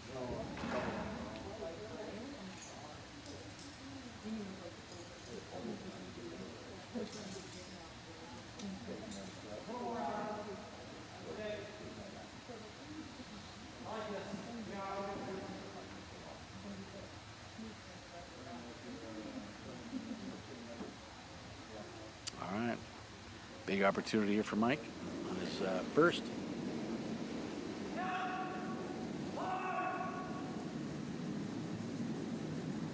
Sean's on it quick.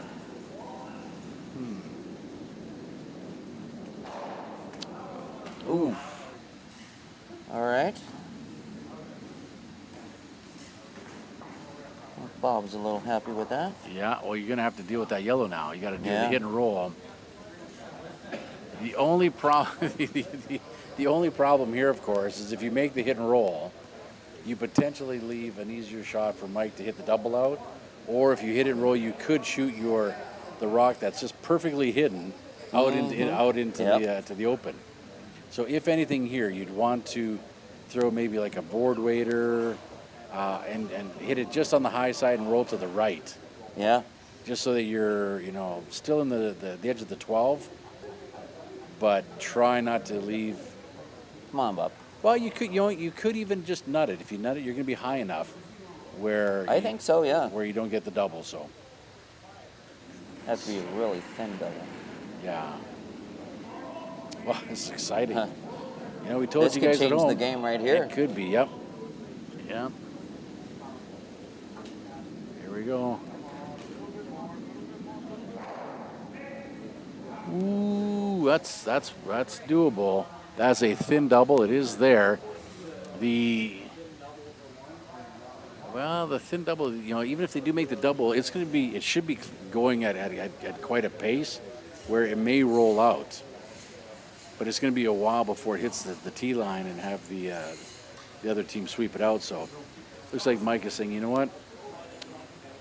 Right now, if I miss this, I give up 2. If I get it to at least the 8 foot, well, obviously if I draw the pin, I take the 1.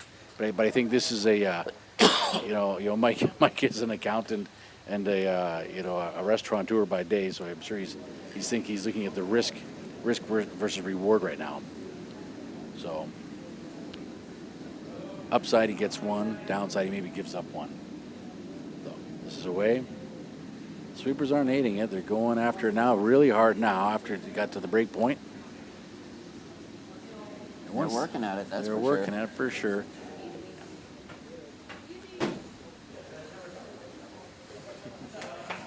Nice shot right to the pin. Well done. There you go. Never a doubt. Never a doubt. And that just, shows the poise of Mike to be able to, that's it. Draw the pin against two. Yeah, and I think the pressure was really on that because, you think about it. If he comes up short, it's a tie game. Right. If he goes deep, it's a tie game. I would have went for the draw myself, but that's where I think that shot right there was like, okay, I'm still confident, I still got it, and his team is right there behind him. Yeah. Up 3 with a few to play. Yep, agreed. Well, here we go again. It's 7 to 3. Or sorry, 6 to 3. Yeah, 6-3 in the 8th. 6-3 in the 8th. Bob again is, Team LeClair is not out of it, but they desperately need a deuce. They've only got that one deuce in the second end, and then they've been sort of won to death over the last few ends. So they're due for a deuce.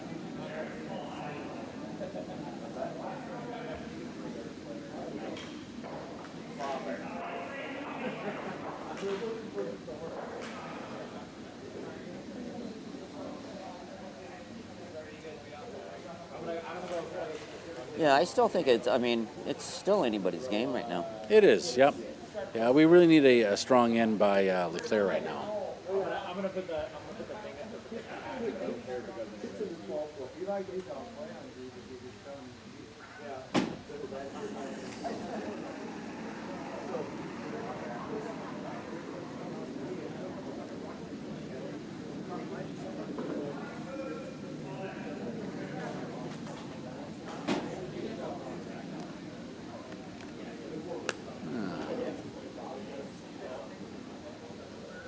All right, so we've started off with the rock in the button. We should see it followed up with Travis throwing a guard. That one unfortunately traveled a little bit too far, which isn't going to assist in the getting of two. The crowd seems to be getting a little bigger here. We'll see. See what happens here. I thought people came to watch. Looks like Anna Manicott sweeping feverishly to hold the line. Hit and rolled out, which is a good, kind of a good thing for LeClair. He's going to ask Tom to throw this again. Let's get that corner guard up so they can try to get two.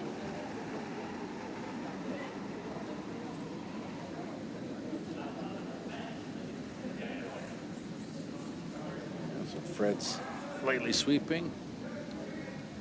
But yeah, look like it's not going to be light, so they better go. They're worried about getting over the hog now. There it is. There you go. That's going to settle in the zone 2. For those who don't know, the curling sheets broken up into 10 zones, or actually really 11, coined by the Furby 4. So between the hog and the house, so zone 1, 2, 3, just break that whole white section into thirds. Then you got the 12, the 8, the 4. That's 4, 5, 6. The T lines, zone 7, if you will. And the back 4, back 8, back 9 are 8, 9, 10. Now, are those metric scales? Just asking for a no, to try to be, we knew this was going to be big in America at one point, so we said we better just keep it with feet. Because most Americans have big feet.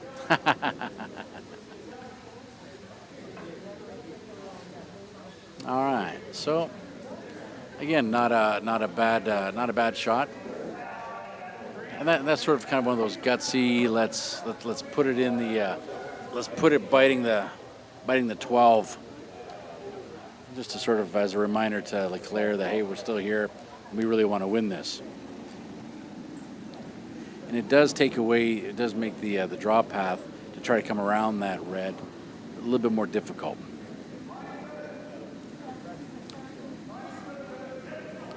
Oh, here we go. Here we're coming in. It's going to curl obviously with the out turn. Did they leave it too long? You got to get it around. We're going to get a little rub. A little rub. Ooh. So it's back 8 behind cover. Not a bad, you know, not a bad shot considering. Hopefully it can be used later in the end.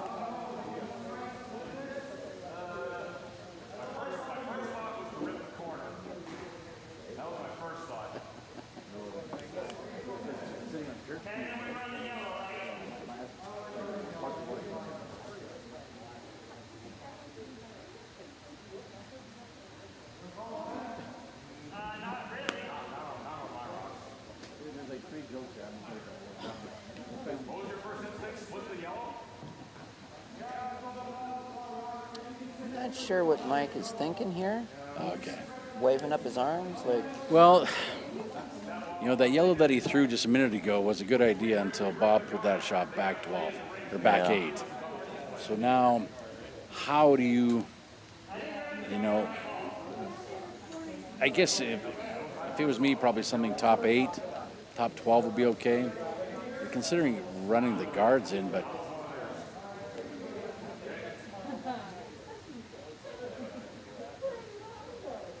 smart play, get rid of the guard, I suppose. You know, Bob should, if this is removed successfully, should be putting this back.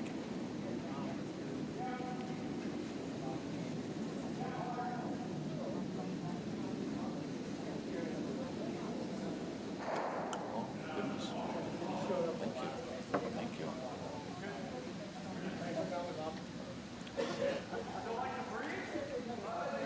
Not a bad shot. Yeah, at this point, I don't know. Would you freeze on that? I would not. Not right now. I think it's a little too early. You're only in your seconds. Is this Jeff's first? I think so, yes. Yeah, I think it's just a hair early. Yeah, I think it's just a hair early. So.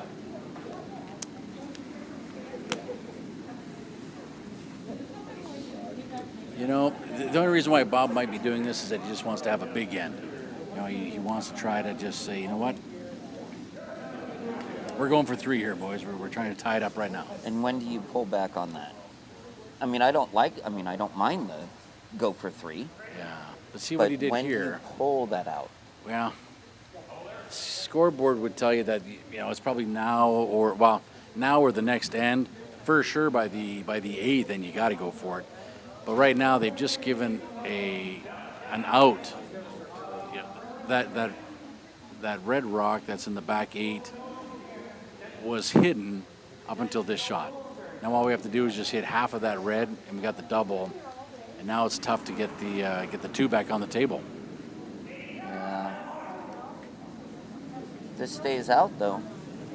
Well, Sean's trying to hold it for line, so they know it's over curling.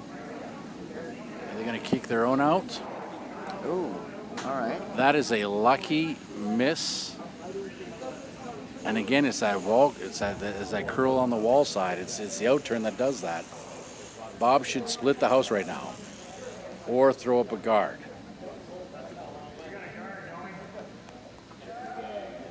Because they know they're going to try that shot again.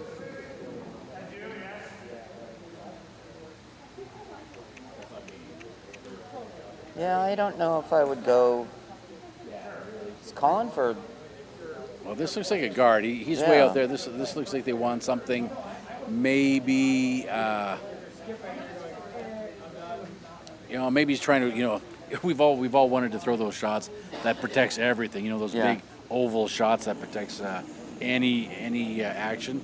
So if he can maybe split the difference and get him in between the red shot 1 and the red shot 3 on that kind of mid 4-foot line. Yeah. Just some guard.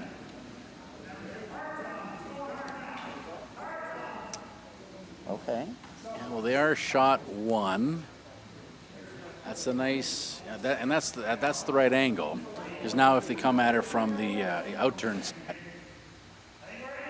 catch on that yellow. So that, Well, Bob's smiling, so that's good. well,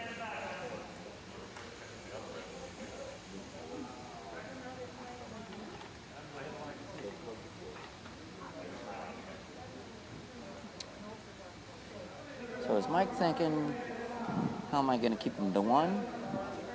yeah. Or is he contemplating still trying to steal? Well, Mike's a pretty aggressive guy, but he's no dummy. So looks like he's just going to try to, peel the guard. Yeah. The other option would be to come down, freeze onto the shot rock, and just hold LeClair to 1. Yeah.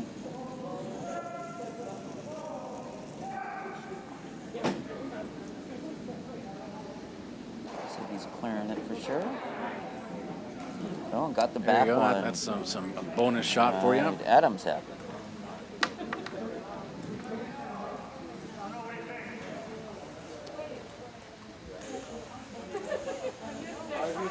So here they could hide a yellow, or I mean they could hide a shot behind the 2 yellows that are out there.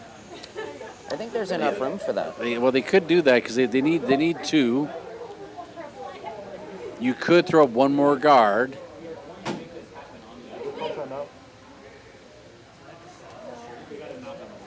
Yeah, and it looks like they are kind of eyeing up the thought of maybe hiding one behind the yellow. Yeah.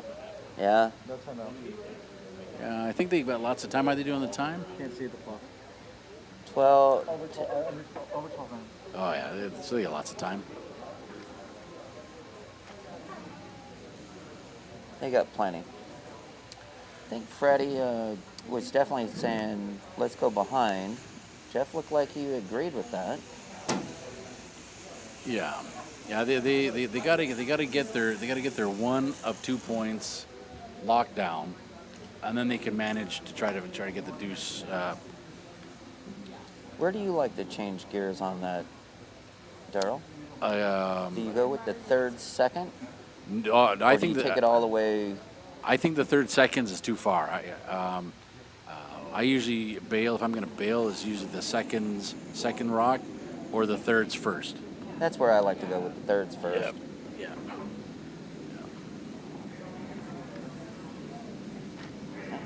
Freddie's talking to him. Yeah, this has got to go. It's not light. They got to go. And now they should have Tom finishing this. It's not curling at all, so Fred might have set that up a little bit. The only problem with that is now that you got a red, yellow, red jam. Yeah. So that needed to either be another foot heavy or a foot lighter, and certainly it needed to be another foot to the left. So, whew. Yeah, looks like Fred was shaking his head, so he wasn't either happy with the release or the result. One of the two.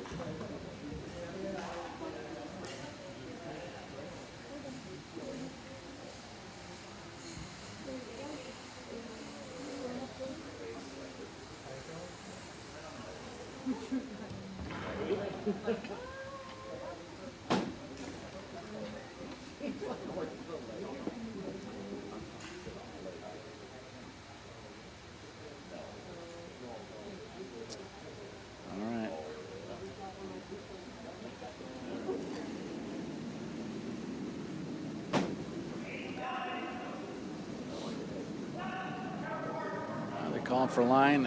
Travis Gaddy's sweeping feverishly. And it got the nice roll. It did change the angles to support Bob here. So if Bob can hit this on the low side, he could get rid of those two yellows and potentially roll away to even to the other side. To sneak away with a little bit with a deuce here. So. Yeah, if he hits this just right, gets separation, you're definitely still looking at a 2. Yeah, he's got to hit this. Looks like they're asking to hit on the high side so that it rolls to Fred's right or our left as we're looking at it. So it's important to get some separation here.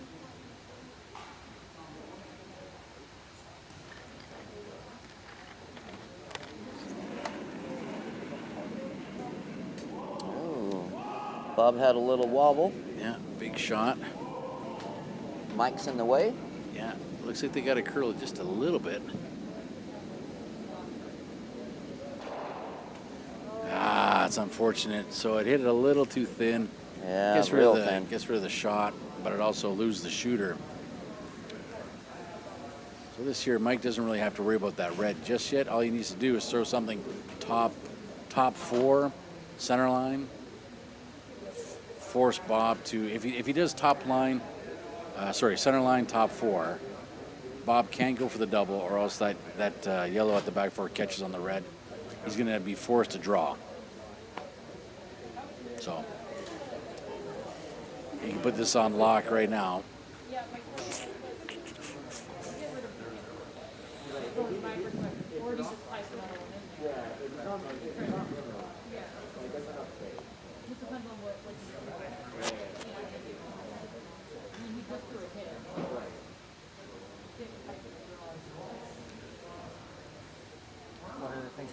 Well, yeah, it looks like they're thinking of the hit, just hit and roll out, and then force Bob to hit and stick for 1. I mean, sitting 3 up on the scoreboard, you know, I mean, I like it. If it's red, get rid of it.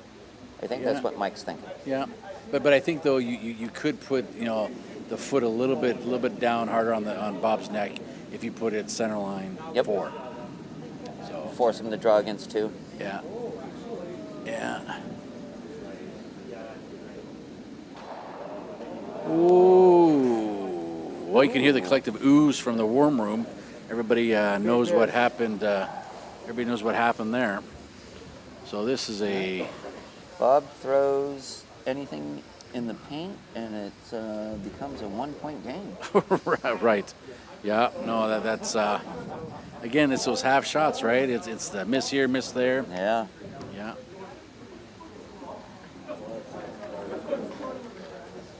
Yeah, and of course, the whole team better make this because they... Oh, yeah. This right here This is a gift. Yeah. That should not be squandered, yeah?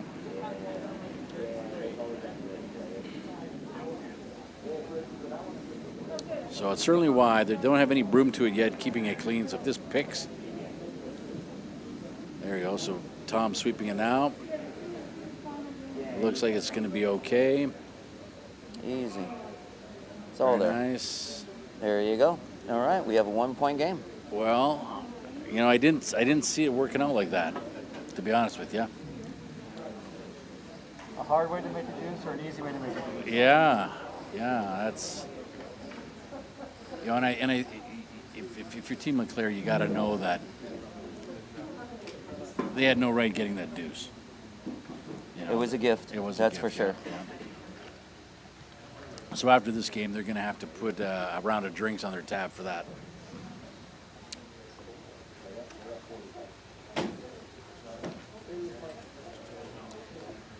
For those who wanted to pirate this production, just please be advised that this broadcast is presented by authority of the Mountain Pacific Curling Association.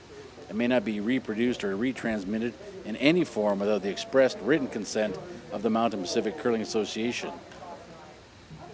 Yesterday we were talking, we presented this in Klingon, but my Klingon is a little rusty. Sometimes it goes in between Swahili and Ranger talk, so I'll just leave it at that. We'll let Ryan Olson do the translation in Klingon later on. Okay, I missed that. I would love to hear Klingon. I was actually quite surprised how fluent he was.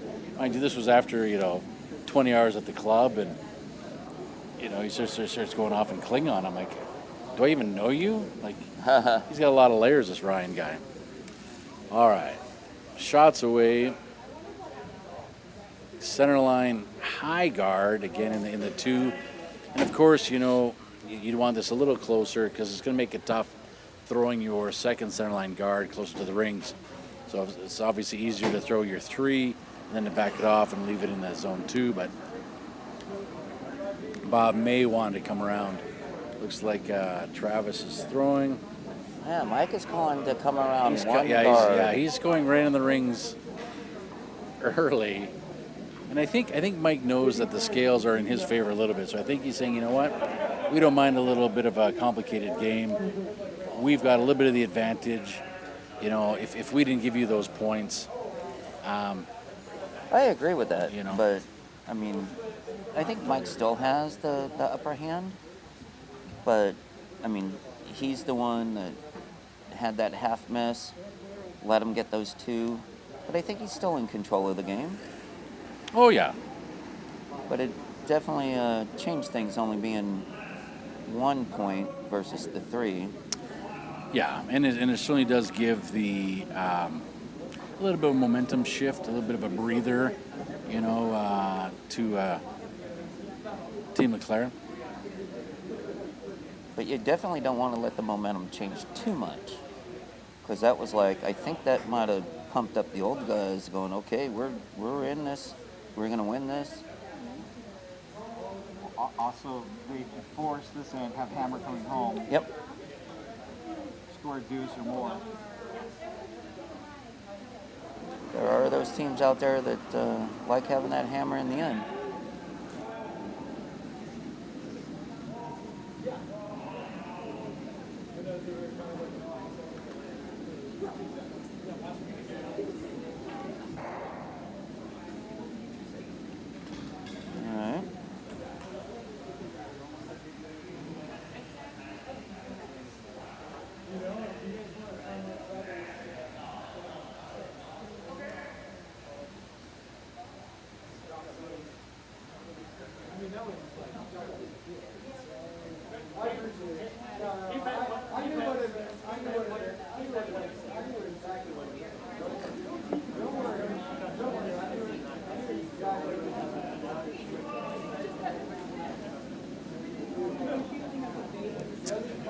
All right, where are we at now? So we've got Jeff just threw. Yeah, came around the guard. We've got the corner. It looks like the boys are trying to come around and try to outdraw that. I think they're trying to outdraw that. That's not a bad shot. They should now, to keep it going, throw another one in. Go top 4, top button.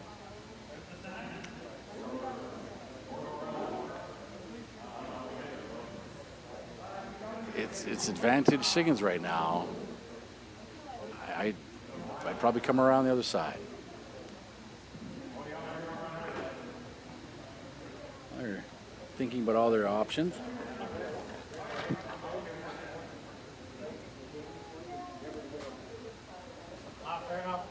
Oh, going to start. Looks like they're saying let's just start rip it. Yeah. Yeah. Well, you know, that could be a little bit, you know, they feel like they're playing with fire, having all those rocks out front last couple ends. So. They took 4 ends before they would finally stop. Yeah. Nice clear. They all know that whenever these end up? No, you're fine, buddy. So.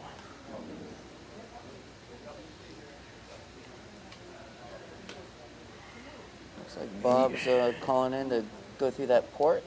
Yeah, you know, the try to get behind it. Well, he's trying to go all the way right to the center. Yeah. And right to the center through that port. I think if it was me, I might have tried to do the double, you know, red, yellow, and try to squeeze the struck rock behind cover. Yeah. Because there's not a whole lot of room between the top of the 12 and the top of the 8 where these guys are trying to navigate right now. So, yeah, just saying. Okay. I think Bob actually did call that guard, and yeah.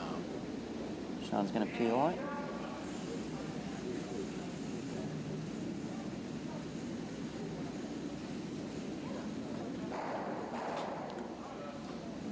Now. Ooh, all right. Yeah. So we still got a biter there. Red's got a biter. Yeah, right. but that's, you know, so far away. You know.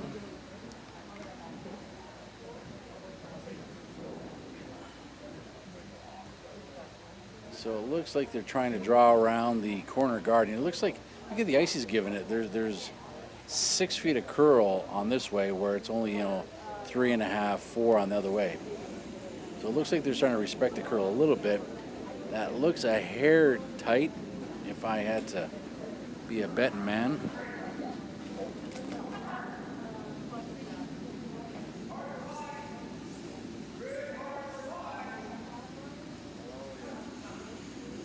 It's a little light. Oh, and the tick. All right.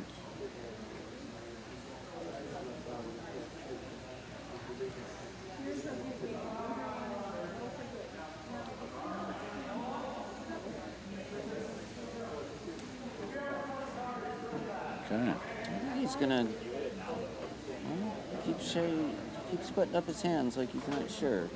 This or this. Well, it's getting complicated. You've got kind of an unusable yellow center. You've got a red center. You've got a biter. Like this is far from textbook. Looks like they are trying to go around again. Try to go all the way around the horn.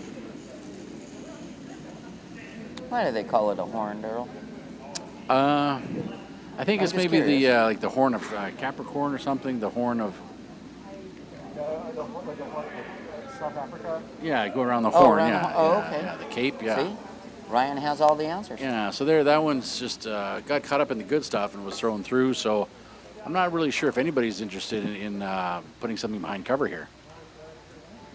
So it looks like it's Fred's at bat to try to. Yeah. I think at some point LeClair's going to offer $20 to somebody who can Get it behind that guard? get it behind that guard. Yeah, and that just shows you how tough it is on swingy ice. It can be a little maddening because you think you've got a really perfect guard, and then it goes, oh, it just curls another 6 inches in wide open Yeah. spaces. And it's definitely curling on that side. Mm-hmm. Well, they're sweeping pretty hard. Looks like they're going to just... Yeah, it looks like they're going to rub again. Yeah, they're going to rub. Well, you got to give them, points for their tenacity, for trying to just stick with that. Yeah.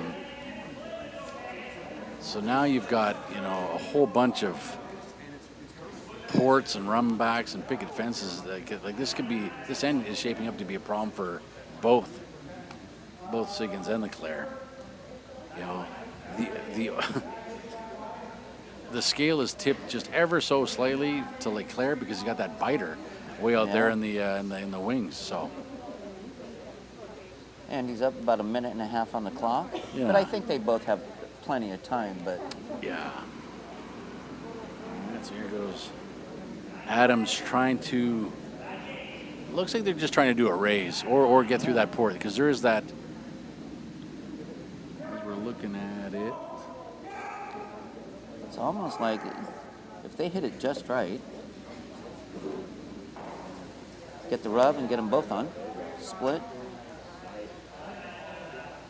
Oh, and it spun back around right behind. But that's gonna leave them the raise, the run on the center line, which is really all they've the top got. left yellow is out counting the biter red.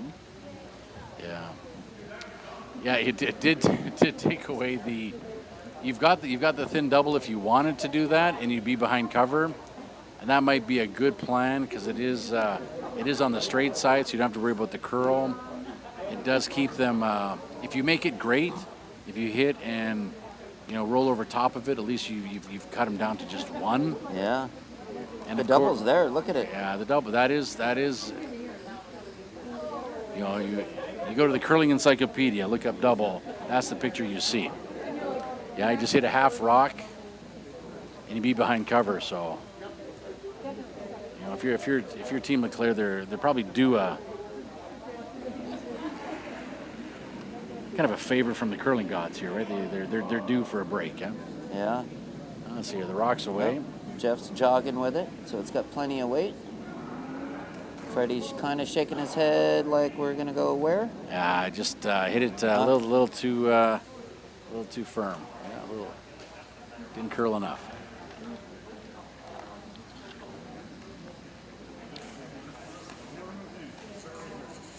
So we're talking mid-12. Trying to draw around. Siggins is shot 1. Looking to see if they can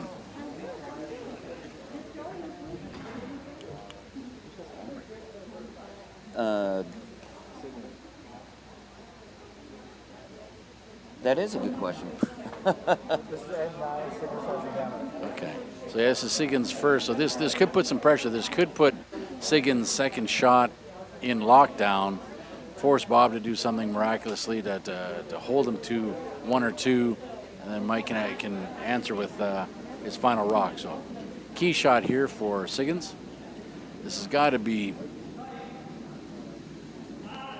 touching the button, mid-4, Yeah, center it's got to line. get around the guard. It looks like it's a little They're tight. The sweeping guys are pretty sweeping heavy, though. pretty heavy on line, so it must be over curling. Are they going to touch that guard? They do, making that a little bit wider, and they put that in the house. So, whew. Yeah, for you guys at home, if you're not on the edge of your seats, I don't know what game you're watching. Well, they're certainly not watching this game or the Raider game.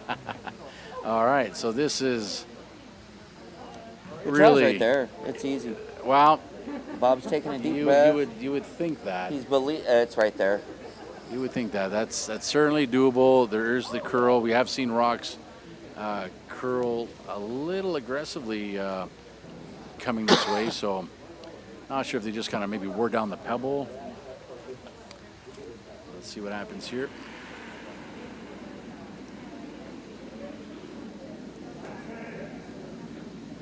Nice positive release, and Yeah, this is one of those rocks where they're not sweeping hard. They're just keeping it clean. Well, they gotta let it curl now. They gotta let it curl. Gotta let it curl. Whoa, whoa, whoa, whoa. Oh, and it did just get by. Oof. So that shot, it's shot LeClair right now. Ooh. They, you know, I would have almost preferred them just a wick off of that. You know, just get a kiss little that rub, yellow. yeah. Just a little rub. Flip it right over. Redirect that a little bit more towards center line. But this is not it's not a gimme. So this is Siggins' final stone. A steal to tie this thing up is on the table. Tied going into the 10th. Tied going into the 10th. That would be a game. You can't even, you know, you can't even write this stuff. It's just like a TV show.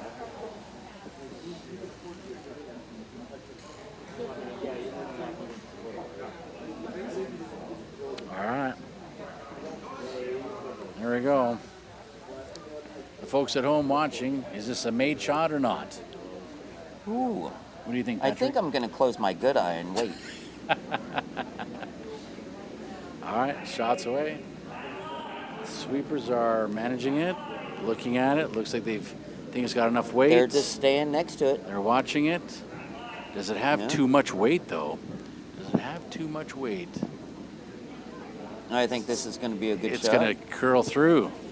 No. Oh. Oh. Dang it. All right. What did we say 30 seconds ago? Tied going into the 10th? Yeah. Good thing Patrick I had and my good eye open. Patrick and I do offer out our services for fortune telling. So Yes. if you want to see into the future, just send a blank check to Patrick McDonald. Oh, wait. I thought I only took wooden nickels. All right. Well, tied. Okay, I'm actually excited. I'm taking my feet off my footrest, and I got my feet on the ground for this one. All right, this is going to be I'm not surprised we're here. I'm not surprised we're here. There's so many half shots. You know, we said in the second, third end, you know, this is anybody's game. Nobody's really running away with it. It did look like in ends 5, 6, 7 that it was swinging a little bit more towards, you know, Siggins. But really in the last couple ends here, I don't know if it's. I don't know. I can't honestly say that LeClair's been playing better. I mean, Team LeClair's been playing better. But I think the half shots are just going towards Bob's team. The Siggins has kind of hurt themselves more often than not. So, all right. Well, this is it. This is the last end for all the marbles. The winner of this game is going to end up with a record of 7-2. The second, the 7-1. Sorry, 7-1. Pardon me. There is that 2-loss provision, and then the winners will be representing the MoPac at the Club Nationals at an undisclosed location in time. I was going to say, you said undisclosed, so we don't know it yet. Is it a lottery yet? Yeah, we don't know yet. Well, with so many states and regions kind of closing and opening based on COVID restrictions, it's tough. It's tougher in the last couple of years to lock anything down too early. Yeah, the juniors are in the same boat. Oh, here's a tick.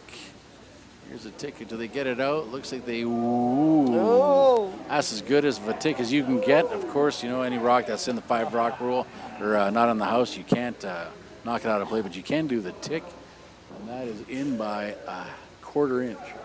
What do you think about that tick rule, Barrel? I love the tick rule. Yeah, what are you going to think about it when it goes through? No tick on the center line. I don't know. I think. Oh, sorry. Let me retract that. I think they should leave the tick alone, and not worry about it. I think. I agree. You know, if you're good enough to do those shots, that's why the top teams practice them. Yeah. The curling really hasn't. It's had a slow evolution. You know, since getting to North America. Well, since getting mainstream. But probably in the last south of the border. Yeah. You know, and it seems like since 2018, 2016, there seems to be the changes are coming faster and faster. Yeah. So not quite sure on that, but yeah, I'd leave the tick alone. All right.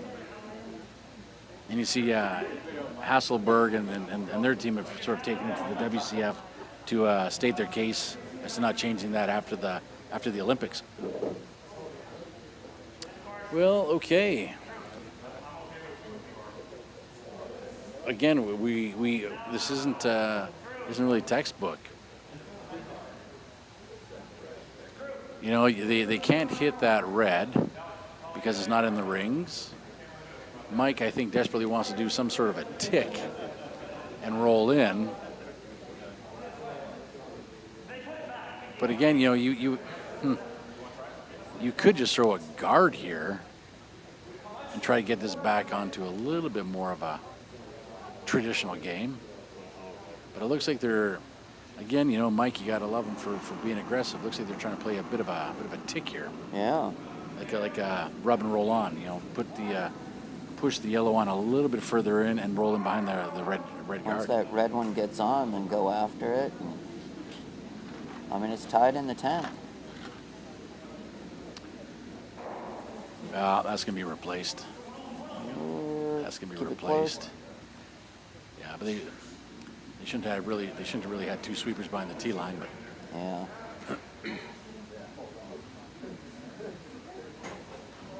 It's easy to get excited though.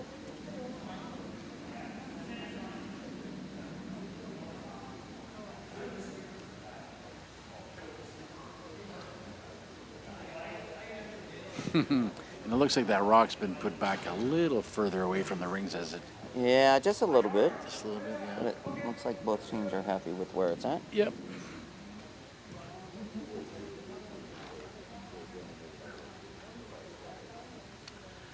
So, what's Bob looking to do? Bob's looking to come around the whole works, try to get maybe behind that yellow, you know, tee line, touching the 4-foot. Yeah, and maybe even a half hidden. Or come through, maybe come through that port. He's walking up. Well, it's light. It's going to be light, so. Well, you did call a guard. Maybe you're reading his mind. Huh. No? First rule of steel is guards, right? Yeah, there we go. And it is offset, so that's going to make it a little bit easier for Sean to peel out. But you do potentially have the. You don't have the jam. At least you're going at the right way, so it's not going to jam against that yellow. But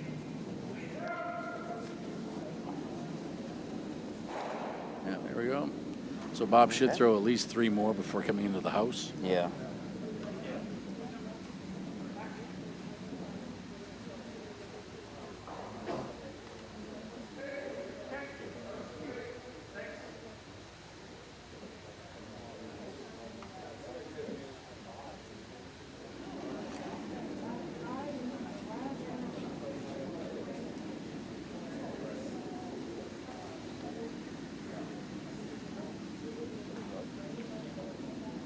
I wouldn't doubt one more guard. Cause you, oh. Well, they gotta.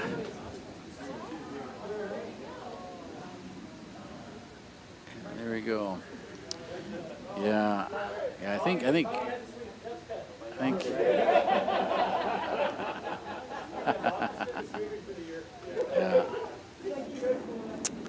Yeah, they're probably going to give Jeff a little bit of hazing for that. It's not often Bob goes out of the hack to sweep, so. And he actually jogged to get to it. Yeah. There we go. Yeah, a couple more guards. Yeah, I'd like to see a couple more guards. Yeah. Well, it's too early to come in yet. You know, you could really ruin your chance for a steal. And again, that yellow that's just touching the top 12.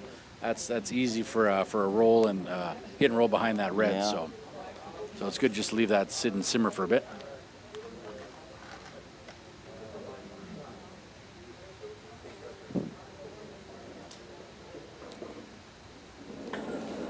All right. Fred Maxey's first shot. Gave it a little bit of a set. Yeah, I wouldn't mind getting a little bit closer on the guards there.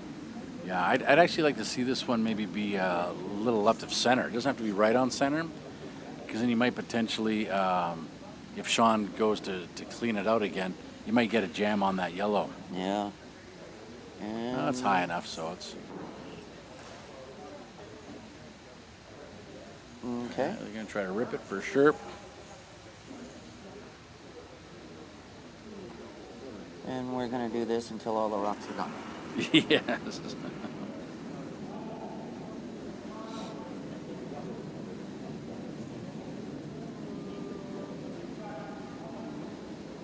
Oh, oh, oh, oh, oh, oh, oh!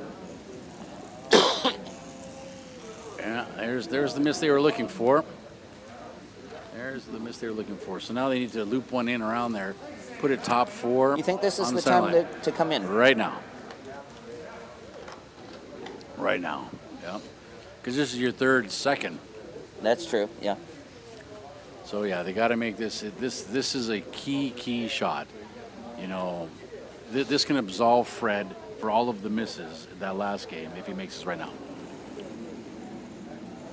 All right, shots away. Shots away. The sweepers don't hate it. They're just doing a nice clean, which is good to see. Yeah. It's got lots of room. So Danielson should be. Clean. It looks heavy. Looks heavy. Can they do the wick? Can they wick and roll in? Can they wick and roll in? Is They anybody get the looking rub, at this? it might be good. Can they? Oh. They just all sort of left that there to languish, didn't they? Like Yeah. they could have swept that and got a far better roll. I really hope that's not the Trojan horse shot that just, you know, derails their opportunity here. So, okay. So Mike is saying, okay, you know what? There's sort of a Christmas tree out there, so let's just come around, be the first guys to the 4-foot. This one looks a little light. Looks like Sean travel. Looking like, are they able to drag it? Are they able to drag it? They got it by. Great shot. Great shot. That's where Fred should have been. So let's look for a red run. Board weight, hack weight shot with the outturn. Get to this as much as you can see is that the red that's on the top. Well, the one that was removed actually from the free guard zone, and just tap that straight back.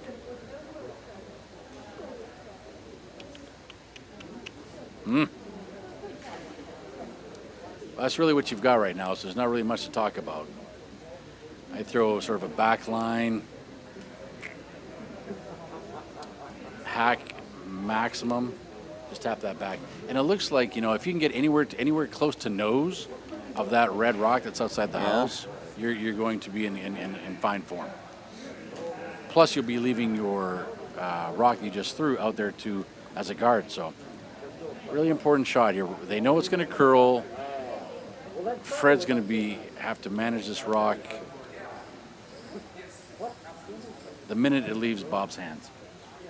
Yeah, they got to be right on top of it for sure. Yeah, yeah. All right. All right. Well, we're only a few rocks away from crowning the MoPac champion.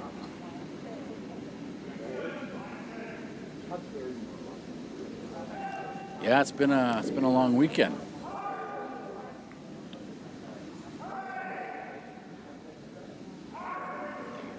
They gotta go. They gotta go. They gotta go. They gotta go. So they let it over curl a little bit too much yet again. Yeah. All right. So while we're doing this timeout, probably a good time to let you know that live streaming of this and other regional competitions is powered by the 18 clubs and of over the 1,500 members of the Mountain Pacific Curling Association. Our mission serves to grow curling and foster competition in Arizona, California, Idaho, Nevada, Oregon, and Utah. Visit mopaca.org today to find a curling club near you or for help getting one started in your community.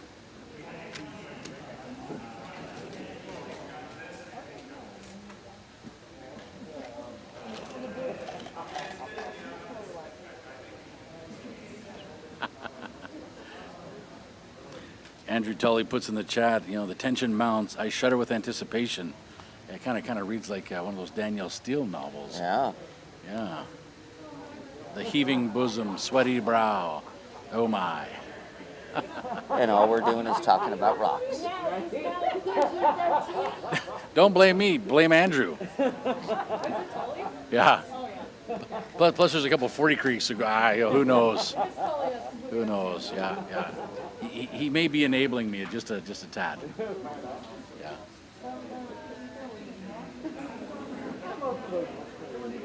So what are they talking about here?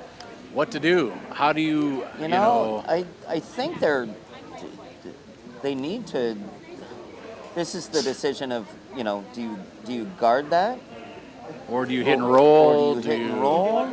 Yeah. But right now, Shot Rock is wide open, and I know Bob's gonna go after it with one rock to go. Yeah, they don't have. They've got the red run. You've got the red's able to just curl in and hit that yellow, no problem. The angle, the two reds over at the top 12 aren't angled so that they could do any kind of gear effect to get the yellow. So, you know, in this particular case, I would anticipate they are trying to curl in. Would you bring it in? You know what? I wouldn't. I would leave it out. But then if you I go top 12 on that. If you leave it out, are you leaving the red angle raise?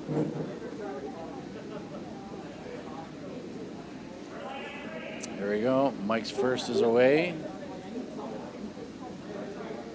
Doesn't look light. The sweepers have been going for the last 80 feet. Here it's coming in.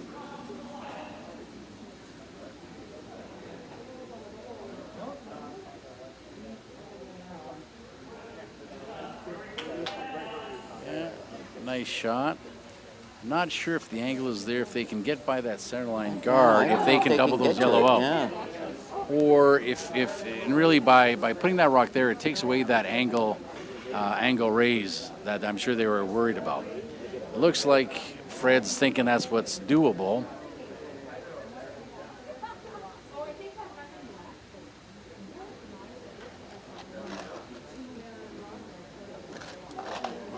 All right. Well, I don't know. The nose of that top yellow is inviting. yeah, you can. I don't know. You think you could get both of them? I think you can. I think if you throw this is the shot that the wall is going to help you. Yeah. If you can throw it with the right amount of weight, you know, obviously control weight, it's going to for sure curl. I think this is very doable. I think you can double these out. I think that's too much. That's close to being too much ice. We'll see what Bob does here. I think he's doing the red rays with that kind of broom, huh? No, I think he's trying to hit the yellows.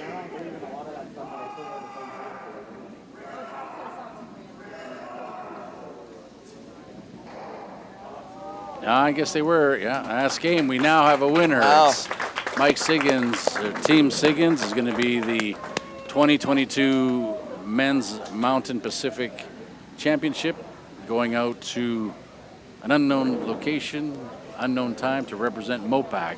I hear it's in one of those states. Yes, I heard that too. Congratulations to all the competitors that came out this weekend.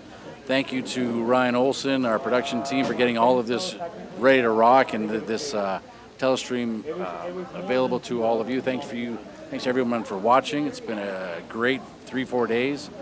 Thank you to the ice crew for your hard work at creating championship ice. And of course, thank you to all the timers, all the off ice, behind the glass timers and volunteers that have been here hour after hour to make sure things behind the glass were taken care of. Ryan, do you have anything to say? January mix, yeah. So tune in to the MoPac Facebook to watch out for the MoPac mix. That's going to be played in California at the Southern California Curling Center. That's going to be exciting. Do you know is it mid-January? Yeah, I think it's mid-January as well. So look at that, and we'll see you guys online at that time. Yeah. So I just want to say thank you guys for everything, but I want to throw another thank you to the volunteers.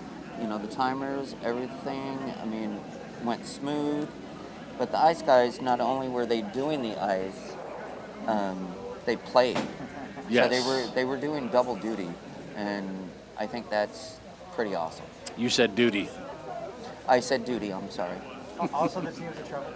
Yeah, and if we didn't say thank you again, thanks to the teams that traveled here. We had California represented, Nevada represented, and Utah represented. So thank you for all of those teams that came in and supported, Arizona, supported the Coyote Curling Club, and more importantly, supported MoPac. So. Yes, definitely. Here they come off the ice. Yeah, they come off the ice. All right, and with that, we'll have patch presentation, and we will sign off from Tempe, Arizona. Good curling, everyone.